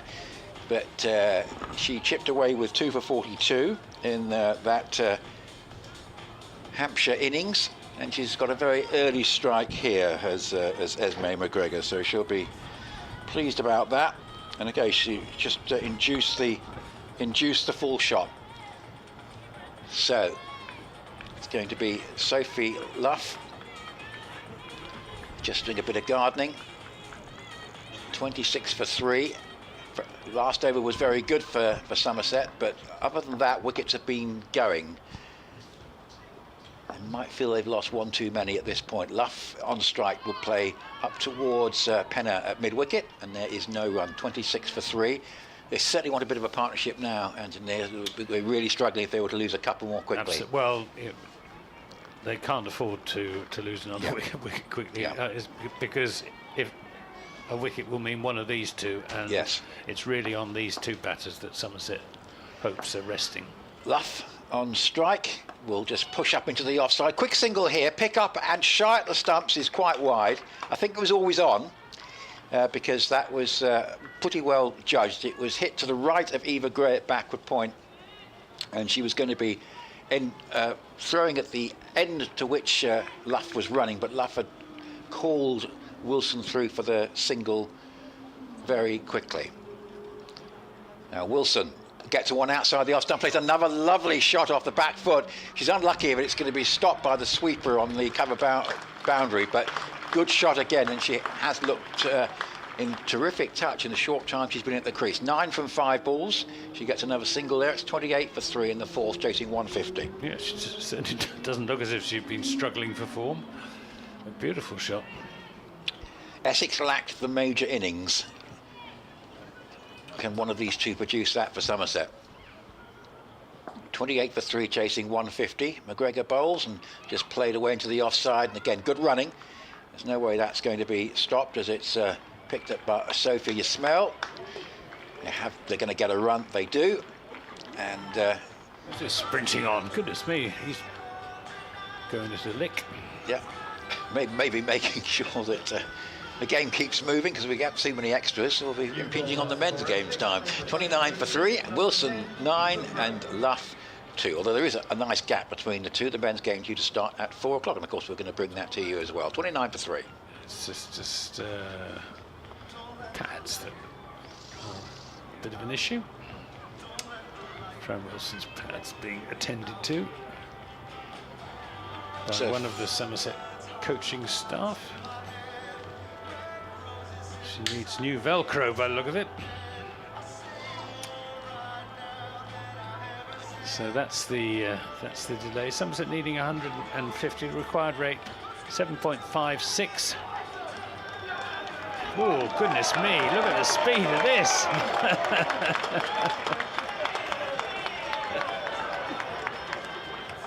Goodness me. Right. All is set. Is it Kate Kovac still? It's going to be Eva Gray. No, it's Eva Gray, yep.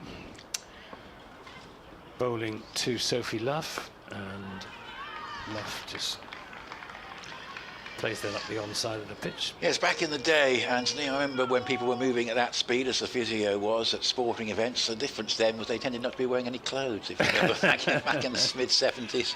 Yes. At least that wasn't the problem there. What John Arnold called a freaker. Yes, right. Freaker. Here's Gray in and bowls. Oh, he's bowled! She's bowled! Sophie Luff is bowled. Oh, it's a good ball as well. She was going for the off drive. It came back and went between bat and pad. And that is the end of Sophie Luff, and quite possibly, well, it's too early to say it's the end of Somerset hopes, but Somerset's hopes have certainly taken quite a hit with that wicket, which is the fourth of the innings, 29 for 4. Well, put it this way, Wilson is going to have to produce a prime ministerial innings, because she's looked good in the brief time at the crease. The problem for Somerset, too many wickets going at the other end. The Essex fielders were delighted by that. I know it's been a bit of a mix so far with the drop catch and the extras given away. But I'll tell you what, 4 wickets in the first 5 overs. You can't say fairer than that. And they've really got Somerset on the back foot now. 29 for 4, chasing 150. Yeah, Eva Gray absolutely ecstatic at that. And Alex Griffiths is the new batter. And, well, she's a genuine all-rounder. She has Griffiths as opposed to the Griffith on the Essex side. That's right. It's Gray in and bowls to her. Oh, she gets an inside edge. It's down for 4 runs, but that could so easily have gone back onto her stumps and been a 5th wicket. Well, 33 for 4. She's off the mark with a distinctly streaky 4. Yeah, a little bit lucky there. Touch of movement for Gray and rolled nicely. So McGregor and Gray both striking very early, as indeed Shrivens did. Comes Gray again. Into bowl to Griffiths, who places back to the bowler. There's no run. In fact, thinking about it, Anthony, all 4 bowlers I think have struck in their first over. Yeah. Well, hasn't been great batting from Somerset. It has to be said. Abta Maqsood is just swinging her arms, loosening up. Looks like she might come on to bowl her leg breaks. As this is turned away nicely, but there's a sweeper out on the deep square leg boundary, so it's just a single. Yes, looking forward to seeing her. She didn't get into the side on Friday, Scottish international, so got a chance to see her bowling soon. 34 for 4, Somerset in the 5th over, needing 150, so another 116 in the remaining 15 overs and 1 ball, and long leg being sent back. As Gray is in bowls, this is turned down between deep backward square leg and long leg, and they won't get a single. Good fielding from Kate Kopak. She was very quickly around to her left, and a good return as well, and so it was just the single. 35 for 4 at the end of the 5th over, and Essex very much in the box seat at present. Yeah, still Somerset keeping the scoreboard moving. It's not as though they've become becalmed. That edged 4 of course helped, but I do think Wilson is critical because she's looked good at the crease. She's found the middle of the bat, she's put the bad ball away, and if Essex can get her fairly quickly, that is pretty close to game, set and match, you would have thought, but Wilson want to have some sort of say in that. So it's going to be Grace Shrivens. It's a bowl from the Alistair Cook end. Oh, that's an appeal for LBW. That must be close, because she was going on the sweep and she missed it. Wilson there taking a bit of a chance, and Shrivens was optimistic, but no success there. Short fine leg mid-on, saving the single on the offside. The other 5 once they was on the leg side. A swivel pull away out towards deep mid-wicket. That's Joe Gardner, and that gives a single. So Wilson, she goes along to 11. Griffiths is there on 5. 36 for 4. The 4 Essex bowlers have each taken a wicket in their opening over. So here's a shorter one, which is pulled away. It's safe. It goes out to Griffiths, that deep backward square leg. Bit of a loose one from Shrivens. She got away with it, but equally she might have been thinking perhaps she's hold out, but no, she didn't. Griffiths has hit that well short of her virtual namesake on the deep square leg boundary, and just got the 1. So 37 for 4. We're in the 6th over. Shrivens again, bowls. Oh, that's on middle and off, and it's a sweep shot, but it's going to get away for a couple of runs. I think it's going to be stopped just short of the rope. It is, with a bit of a relay throw. Nice work there from Lizzie McLeod to get to that, to make sure it didn't go for 4. But again, a little bit of risk in the shot on the sweep there for Wilson. She did get some bat on that one though. It goes along to 13. 39 for 4 in the 6th, chasing 150. Somerset needing a partnership.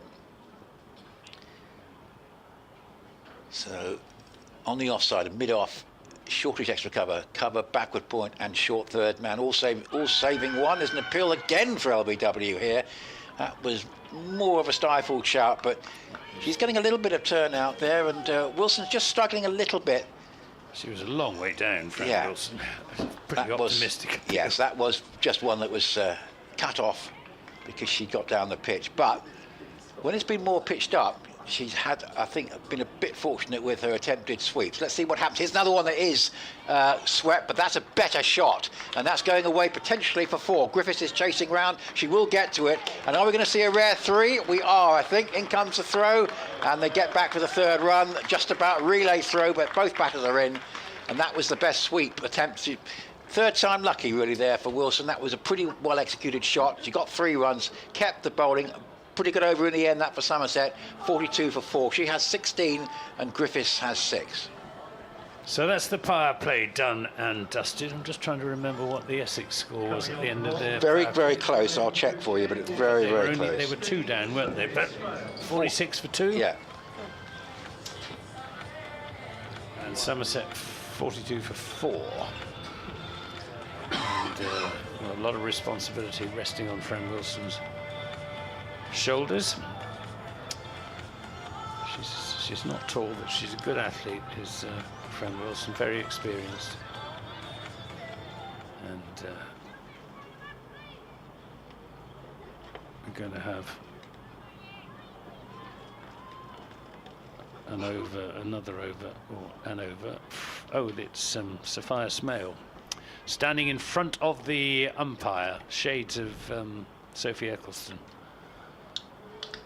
She starts her run and she's there, short and cut and well fielded at backward point by Esme McGregor. So there's no run. It's tall, bowling slow left arm. This is swept, and that will go for 4 runs.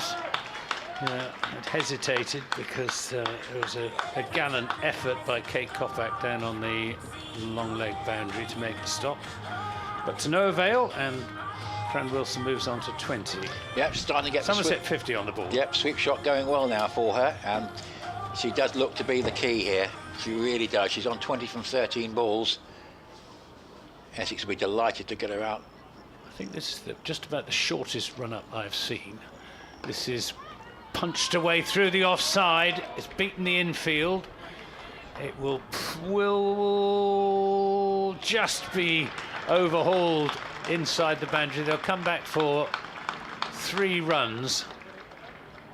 Was that Izzy McLeod again? I fancy it was. Yeah, tell you what, this is delightful batting, and even though Somerset have lost 4 wickets, I have to say, if Wilson can stay in. She's got 23 from just 14 deliveries. She really is playing well.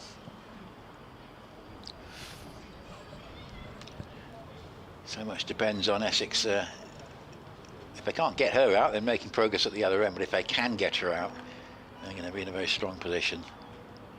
I said Somerset 50 was up because the scoreboard was very, very quick off the mark in putting up the previous boundary. This is pulled in the air down towards long leg, but Kate Koppak will cut that off. So it's just a single, and that is the Somerset 50. 50 for 4 in the 7th over. Griffiths on to 7. Reverse sweep, and it's going to be fielded by Lizzie McLeod at short third. So there's no run. Fran Wilson on 23. I think it's vital for Somerset hopes that she stays there for another 10 overs, preferably. She's down the pitch, just chipping this down to long off for a single. 51 for 4. Somerset have still got Amanda Jade Wellington to come in, who can hit the ball hard. And we're going, in the meantime, to see some leg spin with Apta Maksood coming into the attack. So a little bit of a recovery here for Somerset, which was needed after that 4th wicket went down. Got the feeling that the Essex fielders were feeling that they might just have cracked it when they got that 4th one, but Wilson has looked particularly good, and looks like being a major obstacle at this stage. Nobody really went on in the Essex side, and can Wilson do that for Somerset? That could be a key to them getting to this 150 that they're looking for. The scoring rate is pretty good. We're only coming into the 8th over now, isn't it? So it's 100. They need a 99 off 13. So asking rate is only 7.5, and it's going to be Maksood to bowl, and that's played away off the back foot for a single by Griffith, and it's 52 for 4. So Wilson now on strike at the start of the over. It's going to be Griffiths now.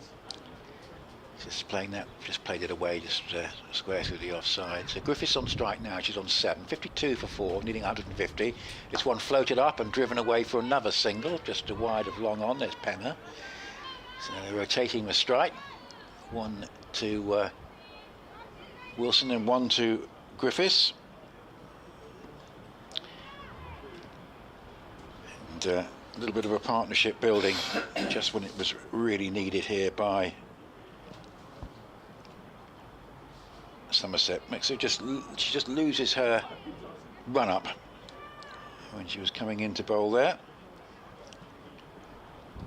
Gets back to her mark, starts to move in again, tosses that one right up pill for LBW. That was again the sweep shot being attempted by Wilson. It's had mixed success so far. She missed that one. It's outside leg stump. Yeah. Getting a pretty optimistic shot. She's very keen on it. And she's had varying success so far, a couple of very good shots. Maqsood bowls, this one's hit in the air, could be caught, it's a big moment, and it's taken at short fine leg, and that is the end of Wilson, and Maqsood has another bowler to strike in her first over, and it's 53 for 5, and that surely is a big moment, although Amanda Jane Wellington still to come. The way that Wilson was playing, for me, makes that a very big moment. Yeah, big wicket. Well, she lived by the sweep, and in the end she died by the sweep. Top edging that one, and pretty straightforward catch. But well, promising signs of form anyway from Fran Wilson. 25 from just 19 deliveries, but 5th Somerset wicket, and Somerset, well, in all sorts of trouble. Well, it's a happy knack to get every bowler striking at the first time of asking. And Maqsood, who'd not made the cut for the last game, getting into the side today and striking straight away. There was the earlier appeal for LBW, but outside leg, and I don't think it is Amanda Jade. Well, if it is, she's wearing Ellie Anderson's shirt. So, but on the other hand, she doesn't actually look much like Ellie Anderson, so I think it is Amanda Jade Wellington in the wrong shirt. Yeah, which is going to confuse everybody. But yeah, that's a very, very useful wicket to take at this point. He was saying that no one had really got in and played the major innings. It is Ellie Anderson, we think. And it's going to now be a big ask with half the Somerset wickets gone. So Anderson takes strike to Maqsood, and that one is trying to work it away into the onside, but she was wanting across her crease, and I think Maqsood was briefly interested in another LBW appeal there. But yeah, a succession of early successes for the Essex bowlers here as Maqsood bowls her leg breaks, and this is a good sweep shot actually. That's going to be at least 2. Griffiths chasing after it, she will stop it, and again they're going to look at a possible third, but it's not there this time. Good fielding, a lot of ground to cover out there. Good throw as well. Yeah, well done. She had a lot of work to do on Friday night as well. Made a debut for Scotland as a 19-year-old, a dentistry degree, which she balanced with cricketing commitments. Maqsood, and also has played for the Birmingham Phoenix. So it's 55 for 5, Essex on top here, and we've had 8 overs now, 150 for target. Yep, Somerset's badly in need of a partnership. I suppose they're saving up Amanda Jade Wellington for the closing overs if they need quick runs in the last half dozen overs.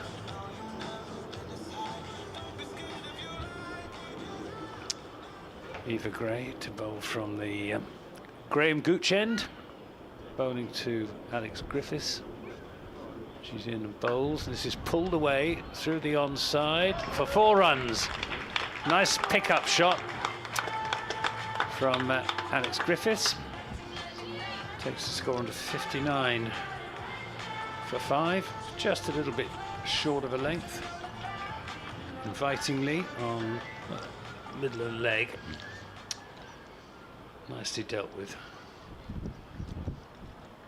She's in again and bowls, and this is hit hard into the ground, out into the offside. It'll just be a single.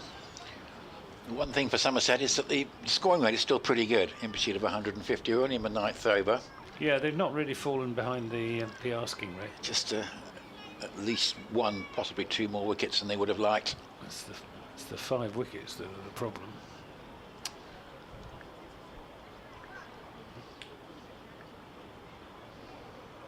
Is Gray in a bowls, and this is nicely played by Anderson, just for a single at Griffith again.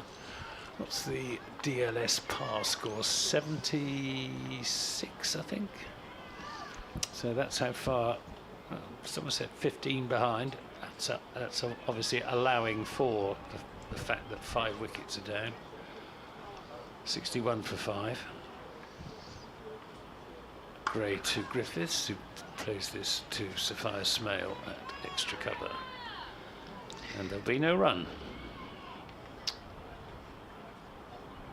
Yeah, so obviously the need for a partnership becomes ever more urgent for Somerset. Looked like one was developing between Griffiths and Wilson before Wilson got out.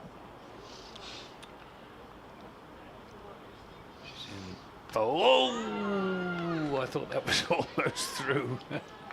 Inside edge onto the pads as Griffiths looked to repeat the pickup shot into the onside. Deep mid-wicket goes back.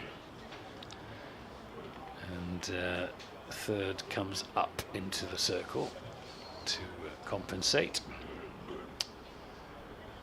That's last ball of Eva Gray's over.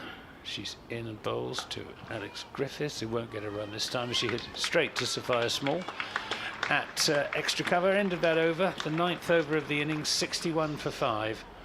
So Somerset needing another 89. So thought, yeah, Maksudi is going to continue, which I thought makes a lot of sense. 1 over 1 for 4, and yes, kept it tight at the end of that over. That's one thing. Another thing Essex might be looking at here is just trying to bowl a couple of tight overs just to force this asking rate up a little bit.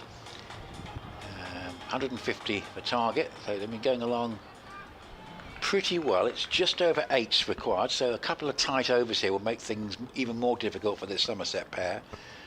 Maksud bowls. Oh, it's a delivery which is chopped away and goes straight to cover. So we've seen a few dot balls and ones now in a row. I want to try and increase the pressure on these two batters to try and make the mistake as they look for the boundary. Maksud bowls to Anderson, floats it right up, driven away up towards long on. Penner is there, but just the 1 run, 62 for 5. Maksud bowling into the breeze, so she can afford to give it a little bit of air and hope that it just dips on the batter. In she comes again, bowling her leg breaks from the Alistair Cook end. Up to the wicket she bowls. Oh, that's a lovely piece of bowling. Bit of bounce there, an attempted back foot force. A quicker one. Yeah. She's varying her pace and flight nicely. 62 for 5. 150 for target. This is the 10th. Here she is again, bowling. That's attempted pull shot. Not particularly got hold of it. Probably just one as it goes out towards Cordelia Griffith, who throws in from quite a long distance out there. Say it's a long boundary on the pavilion side this afternoon, as it will be later. And she throws in from the in front of the executive boxes. 63 for 5. Crowd, yeah, been definitely building up, hasn't it, over the last hour or so. I think a lot of spectators maybe having lunch and then coming down to the ground. Maksud floats that right up and it's driven for a single to long on.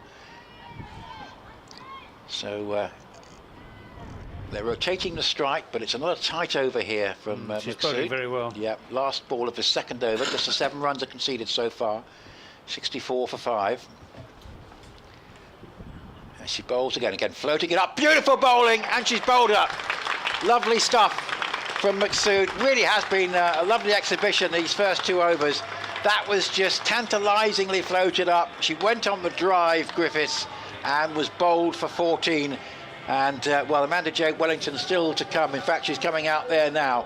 But Somerset have got an awful lot to do. Top class piece of leg break bowling that. Well done to Maksud, and it's 64 for 6. Well, I did say that she was flighting the ball nicely into this breeze, and that's precisely what happened there with luring Alex Griffiths into an over-ambitious drive and playing all around it, really. But good piece of bowling. Well, Somerset hopes pinned now firmly on Amanda Jade Wellington. I've had a tweet from Mike Unwin at Somerset Cricket Museum, who says a bit of history arrived in the museum this week. Somerset under-13 girls scorebook from 2006. Somerset versus Devon. Sophie Luff versus Amara Carr. And, well, Sophie Luff captaining Somerset here this afternoon. Amara Carr, sadly, not playing for Essex. But she's another very promising young cricketer. She played against Hampshire last week as a wicketkeeper. But Abta Maqsood preferred her for this game. Here's McGregor in from the Graham Gooch end. First time we've seen Esme McGregor bowling medium pace. So discovering an old scorebook from 2007. Yeah. Somerset against Devon. Somerset girls against Devon girls. Under 13s. Here's McGregor in bowls, and this is Anderson playing that to Smale at extra cover, and there's no run. It just reminded me, just for no apparent reason, of the episode of Reggie Perrin. I don't know if you're a fan of that, where he finds this old scorebook of his fictional cricket match that he played, and he's trying to stop all of his family going upstairs for various reasons, and he regales them with it. Here's McGregor in the bowls. This is lofted, and it's caught. And that is another wicket. That's the 7th Somerset wicket to go down, with Anderson caught at mid-on. A pretty straightforward catch, mistiming a lofted drive, looking to hit it over the top of mid-on and picking out the fielder. And Somerset. It's Maqsood who takes the catch. Anderson has gone for 5, and Somerset in disarray, I'm afraid, at 64 for 7. Yeah, so it's like Bay City Rollers. I hope that they use that later on when for the men's game as well. That particular song. But anyway, let's comment about that. 64 for 7. Essex is surely going to win. It's been, after the early wides, it's been a very, very good performance, and the bowlers have had the knack of taking a wicket in the first over, and I think the batting was a little bit of a mix, but they got a working score. Nobody went on to get the big score, but they'll be delighted with the way things have gone in the field. Everyone's contributed with the ball, and they say Amanda Jade Wellington has got an awful lot to do, because she's batting with the tail now.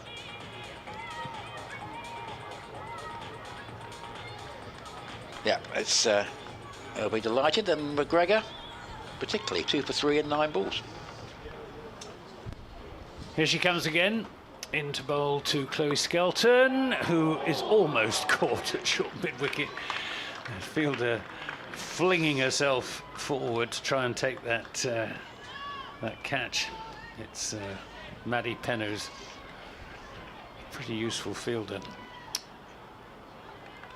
And Chloe Skelton escapes. McGregor again bowling a medium pace from the Graham Gooch end, and this is just pushed into a gap on the offside. Smale is after it, but it's Griffith who does the fielding in the end, sends in the return. Just a single taken. 65 for 7. Well, it's asking a lot of Amanda Jade Wellington to get Somerset out of this particular very deep hole that they've got themselves in. Through, I don't know, it's hard to. It's been some good bowling from Essex and some slightly sort of careless batting from Somerset. As McGregor is into Wellington, who won't get a run here, as that goes to backward point. End of the 11th over. 65 for 7, so another 85 needed in 9 overs, and the rate creeping up even as the wickets tumble. Yeah, it's been very good from the bowlers, and I say particularly from Maqsood and McGregor. You got 2 very impressive sets of analysis that are identical. Each have got 2 overs. No maiden, 2 for 7, and yeah, extremely good. In fact, McGregor even better, 2 for 4. 2 for 4 for McGregor, 2 for 7 for Maqsood. If you've got 4 wickets, 4 overs, 11 runs, that's quite a chunk of a T20 innings. And those two in particular have been standout. But everyone's chipped in. It should just be a question of closing this out. Probably trying to start Wellington of a strike, I think, would be part of the ploy here. And it's Skelton on strike at the moment. So 85 required in 9 overs. Not an intimidating ask if you've got 7 wickets in hand, but the problem is they've only got 3. Well, DLS says 107 now, so and I think that's pretty pretty accurate yardstick by which to measure how far Somerset are behind in this game. Smale, as we were mentioning, starting her run-up, a short run-up it is, right in front of the umpire. It's a very short run-up. 2, 3. Comes in to bowl. That's played away up towards mid-wicket by Skelton. And of course, part of the Essex ploy here, they've got 5 saving 1 to try and keep Skelton on strike. She goes onto the back foot and plays actually a nice stroke and will get a run out towards deep cover. So that will give Wellington the strike. So it's 66 for 7. Target 150. We're in the 12th over. Very difficult this for Wellington, though, isn't it? I mean, it because she's known as a fast scorer, and she'll want to get a move on because the asking rate is creeping up all the time. On the other hand, if she gets out, then Somerset are effectively finished. Yeah, asking rate 8.4. And in she comes again. Smell, that's a driven, lofted drive, good looking shot, and that goes away to the long off boundary. It's going to be 4. So that's a good start for Wellington. It's been start of a strike actually since she got out there. In fact, it's only her second ball and she's got a 4. Good use of the feet of Sophia Smell, and away for 4 runs. Yeah, a few more of those. Yeah, came down the onside of the pitch to free her arms, give it a bit of room for the shot. Warm rather than hot, and sunshine at the moment as here comes a reverse sweep which goes straight to backward point, and there's no run. We've got 2 backward points for the reverse sweep. Indeed. They've obviously, well, I expect Maddie Penner will know all about Amanda Jade Wellington, both being Aussies. Well, they've filled them in. Sophia Smale bowls again. Wellington comes down the pitch and just checks a shot and plays it away for a single out towards short fine leg, running around towards square leg. That is Eva Gray. Wickets being largely shared, but a couple of outstanding performances from McGregor and Maqsood, who I thought might have carried on, but she may be being saved up. I'm sure she'll bowl again. 71 for 7. And this is a delivery which is fired in by Smell and played defensively by Skelton, who I'm thinking is happy to give Wellington the strike. So Skelton 2, Wellington 5, 71 for 7. That's the end of the over, and it means that we've now got 48 balls to go. That's 8 overs. There are 79 to win at an asking rate, which is what, 79 in 8. It's certainly starting to push up towards those 10s. It's going to be quite awkward. Yes, awkward is putting it mildly, I think. Yeah. Challenging is what a PR consultant or similar would describe it as. Yeah. It's McGregor to bowl another over. She's bowling to Amanda Jade Wellington, who lost this. It's gone high. There's a fielder underneath it who takes the catch. And that is the end of Amanda Jade Wellington, and probably the end of Somerset hope. She was going for a big slog sweep, got a top edge, and a nicely judged catch down at long leg by, I think, I'm not going to. Didn't see it through my glass, so I didn't get a chance to see that. But yeah, I mean, game over, one would have thought. What about this from Esme McGregor? Kopak took the catch, and she's got, I think, 3 for 4 in 13 balls. Yeah. Well, there wasn't much that Amanda Jade could do other than to play her shots, go for her shots, and she went for that shot and top edged it. Somerset will be disappointed, Anthony, because they competed, I thought very well on the field. I thought the fielding was good, I thought the catching was excellent. Maybe they at one point they could have kept Essex down to 10 fewer than they got, but all round, difficult to find too much fault with their performance in the field, but the batting's let them down a bit. Yes, I mean, as I was saying, it's quite hard to characterise. I mean, they've just got out to misplayed shots. I just haven't. Just texted Trevor Griffin, the Somerset head coach of the women's team, to ask if I can speak to Sophie Luff at the close of the end of the game and see what Sophie has to say about it. But I thought, as you were saying, Nick, I thought they bowled and fielded pretty well to keep Essex down to 149 on a decent pitch. Here's McGregor in and bowls, and it's Molly Robbins, the new batter, who just plays that into the onside. Stands, I think, the bowler at the moment. Esme McGregor might be the person I'm hoping to speak to, because the figures are pretty useful. As I have to say that it was a lovely piece of leg spin bowling from Maksud as well. Here comes McGregor again, in bowls to Robbins, who edges this down to third man, but Lizzie McLeod cut it off, so it's just a single. 72 for 8. Well, it's not going to tempt anything, but I'm very pleased for the women's side.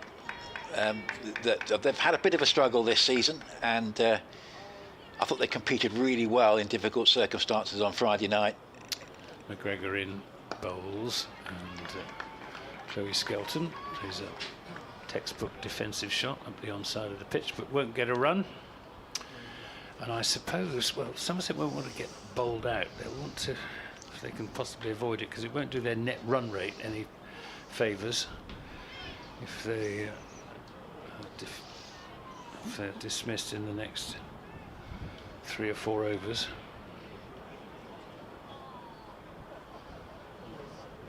Deep third comes up to short third as McGregor is in and bowls, and this is turned away nicely into the onside. It'll just be a single there. 73 for 8.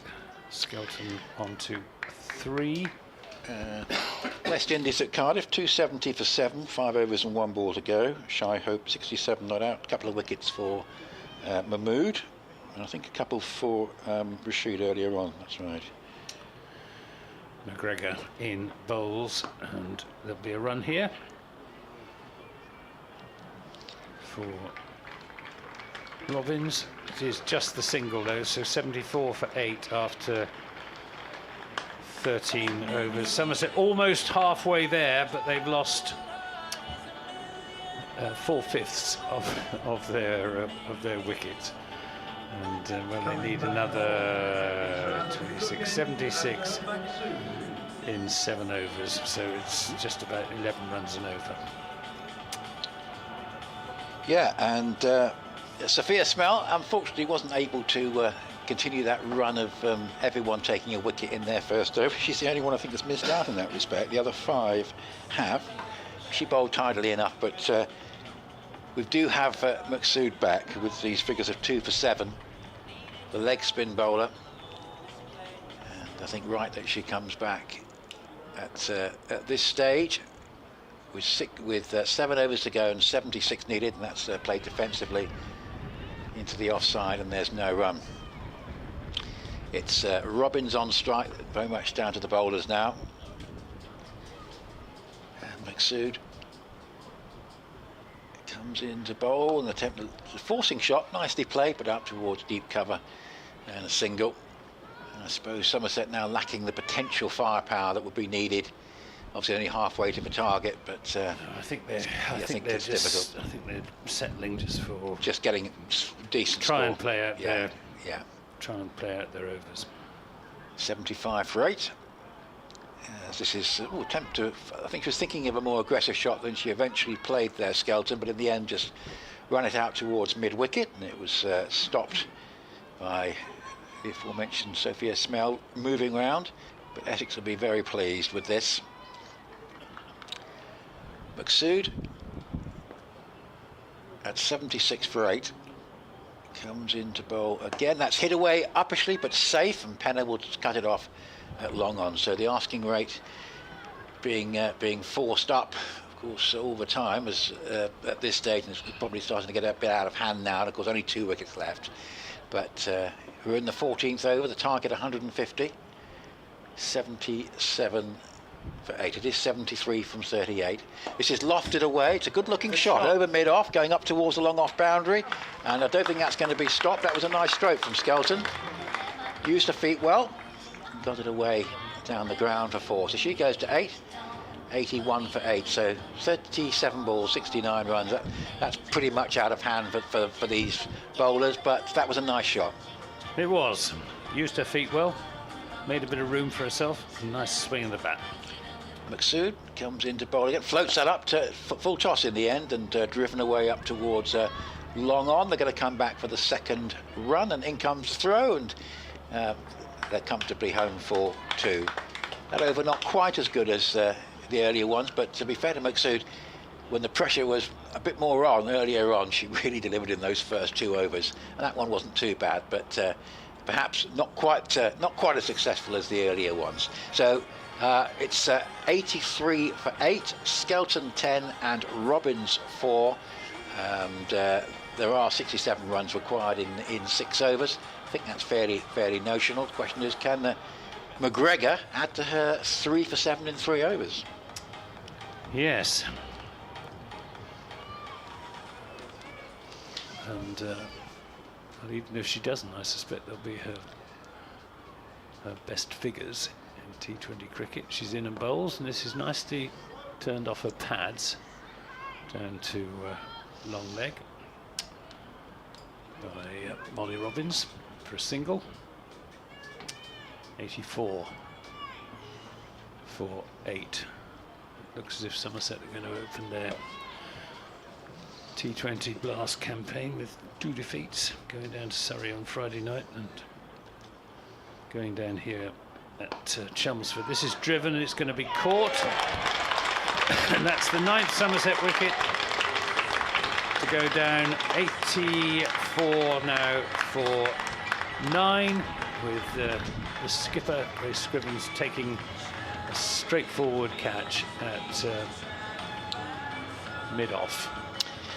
Well, I've only got her figures for the last sort of couple of calendar years, but I tell you what, there's nothing to match this from McGregor. This is absolutely outstanding. It's been a tremendous performance. 4 for 8, and she'll be absolutely delighted.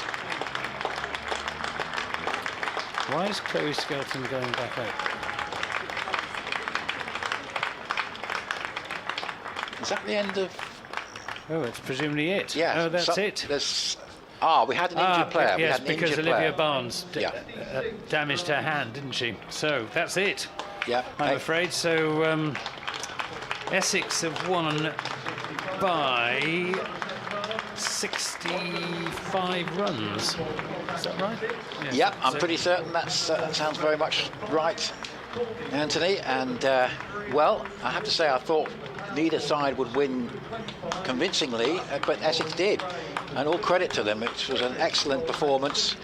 After they just got those extra deliveries, the wides at the start, out of the system, the bowling tightened up.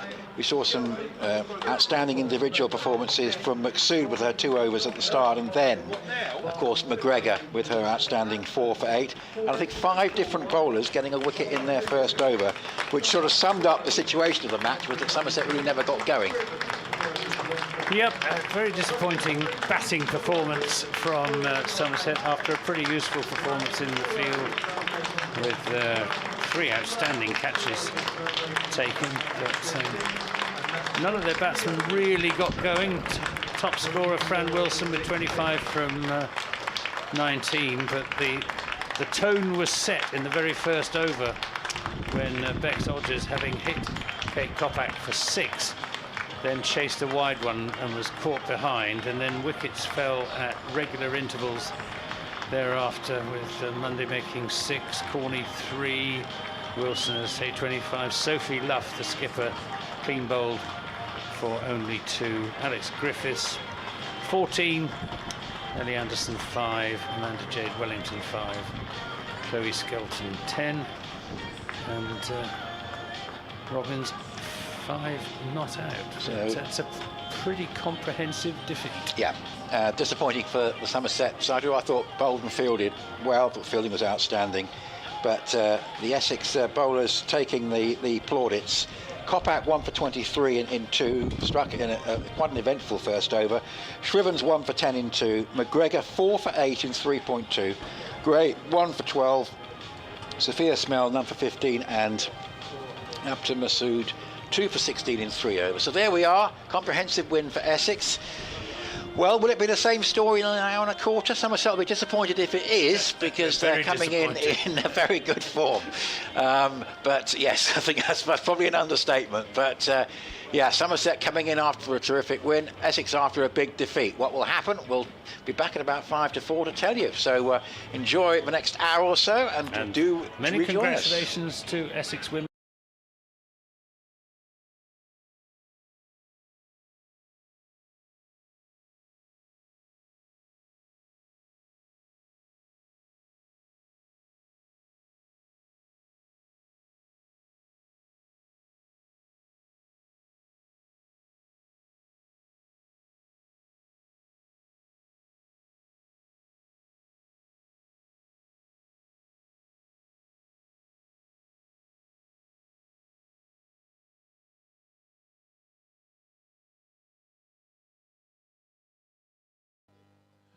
Well, what a match that was. We have an award now for our Woodland Group Essex Player of the Match. And of course, with those startling bowling figures of 4 for 8 of 3.2 overs, let's hear it for Esme McGregor. Luke from Woodland Group making that presentation.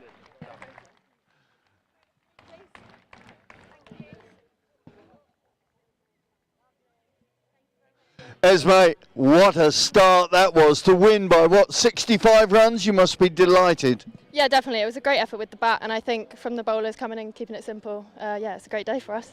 And the wickets just kept falling. It was a regular progression. Yeah, I think it was just trying to keep the buzz and keep the team in there, and it worked today, so yeah. 2 for 42 in Hampshire on Friday, 4 for 8 today. That's a pretty good return for this weekend, I guess. Yeah, and hopefully we can keep it going in the future, so yeah, thank you. And the future's coming fairly quickly, because Wednesday you played the Bears here, so hopefully most of these people will be back to support you then. Yeah, hopefully. It's been great with a home crowd, and yeah, great support. So thanks everyone for coming. Well, let's hear it for our Woodland Group Essex Player of the Match, Esme McGregor. Well done. Thank you. Now, we're just going to have a quick chat with our Woodland Group Young Eagle of the Match. Henry, come here. Look at Hannah. Right, what did you think of that? I think that was a really good game for Essex. So it was a really good win for the Essex women. Do you think the Essex men can do the same? I don't know. Say yes. Yeah. Right answer, let's hear it for our Woodland Group Essex Young Eagle. It's Henry Badley. Keep clapping, Henry, keep clapping.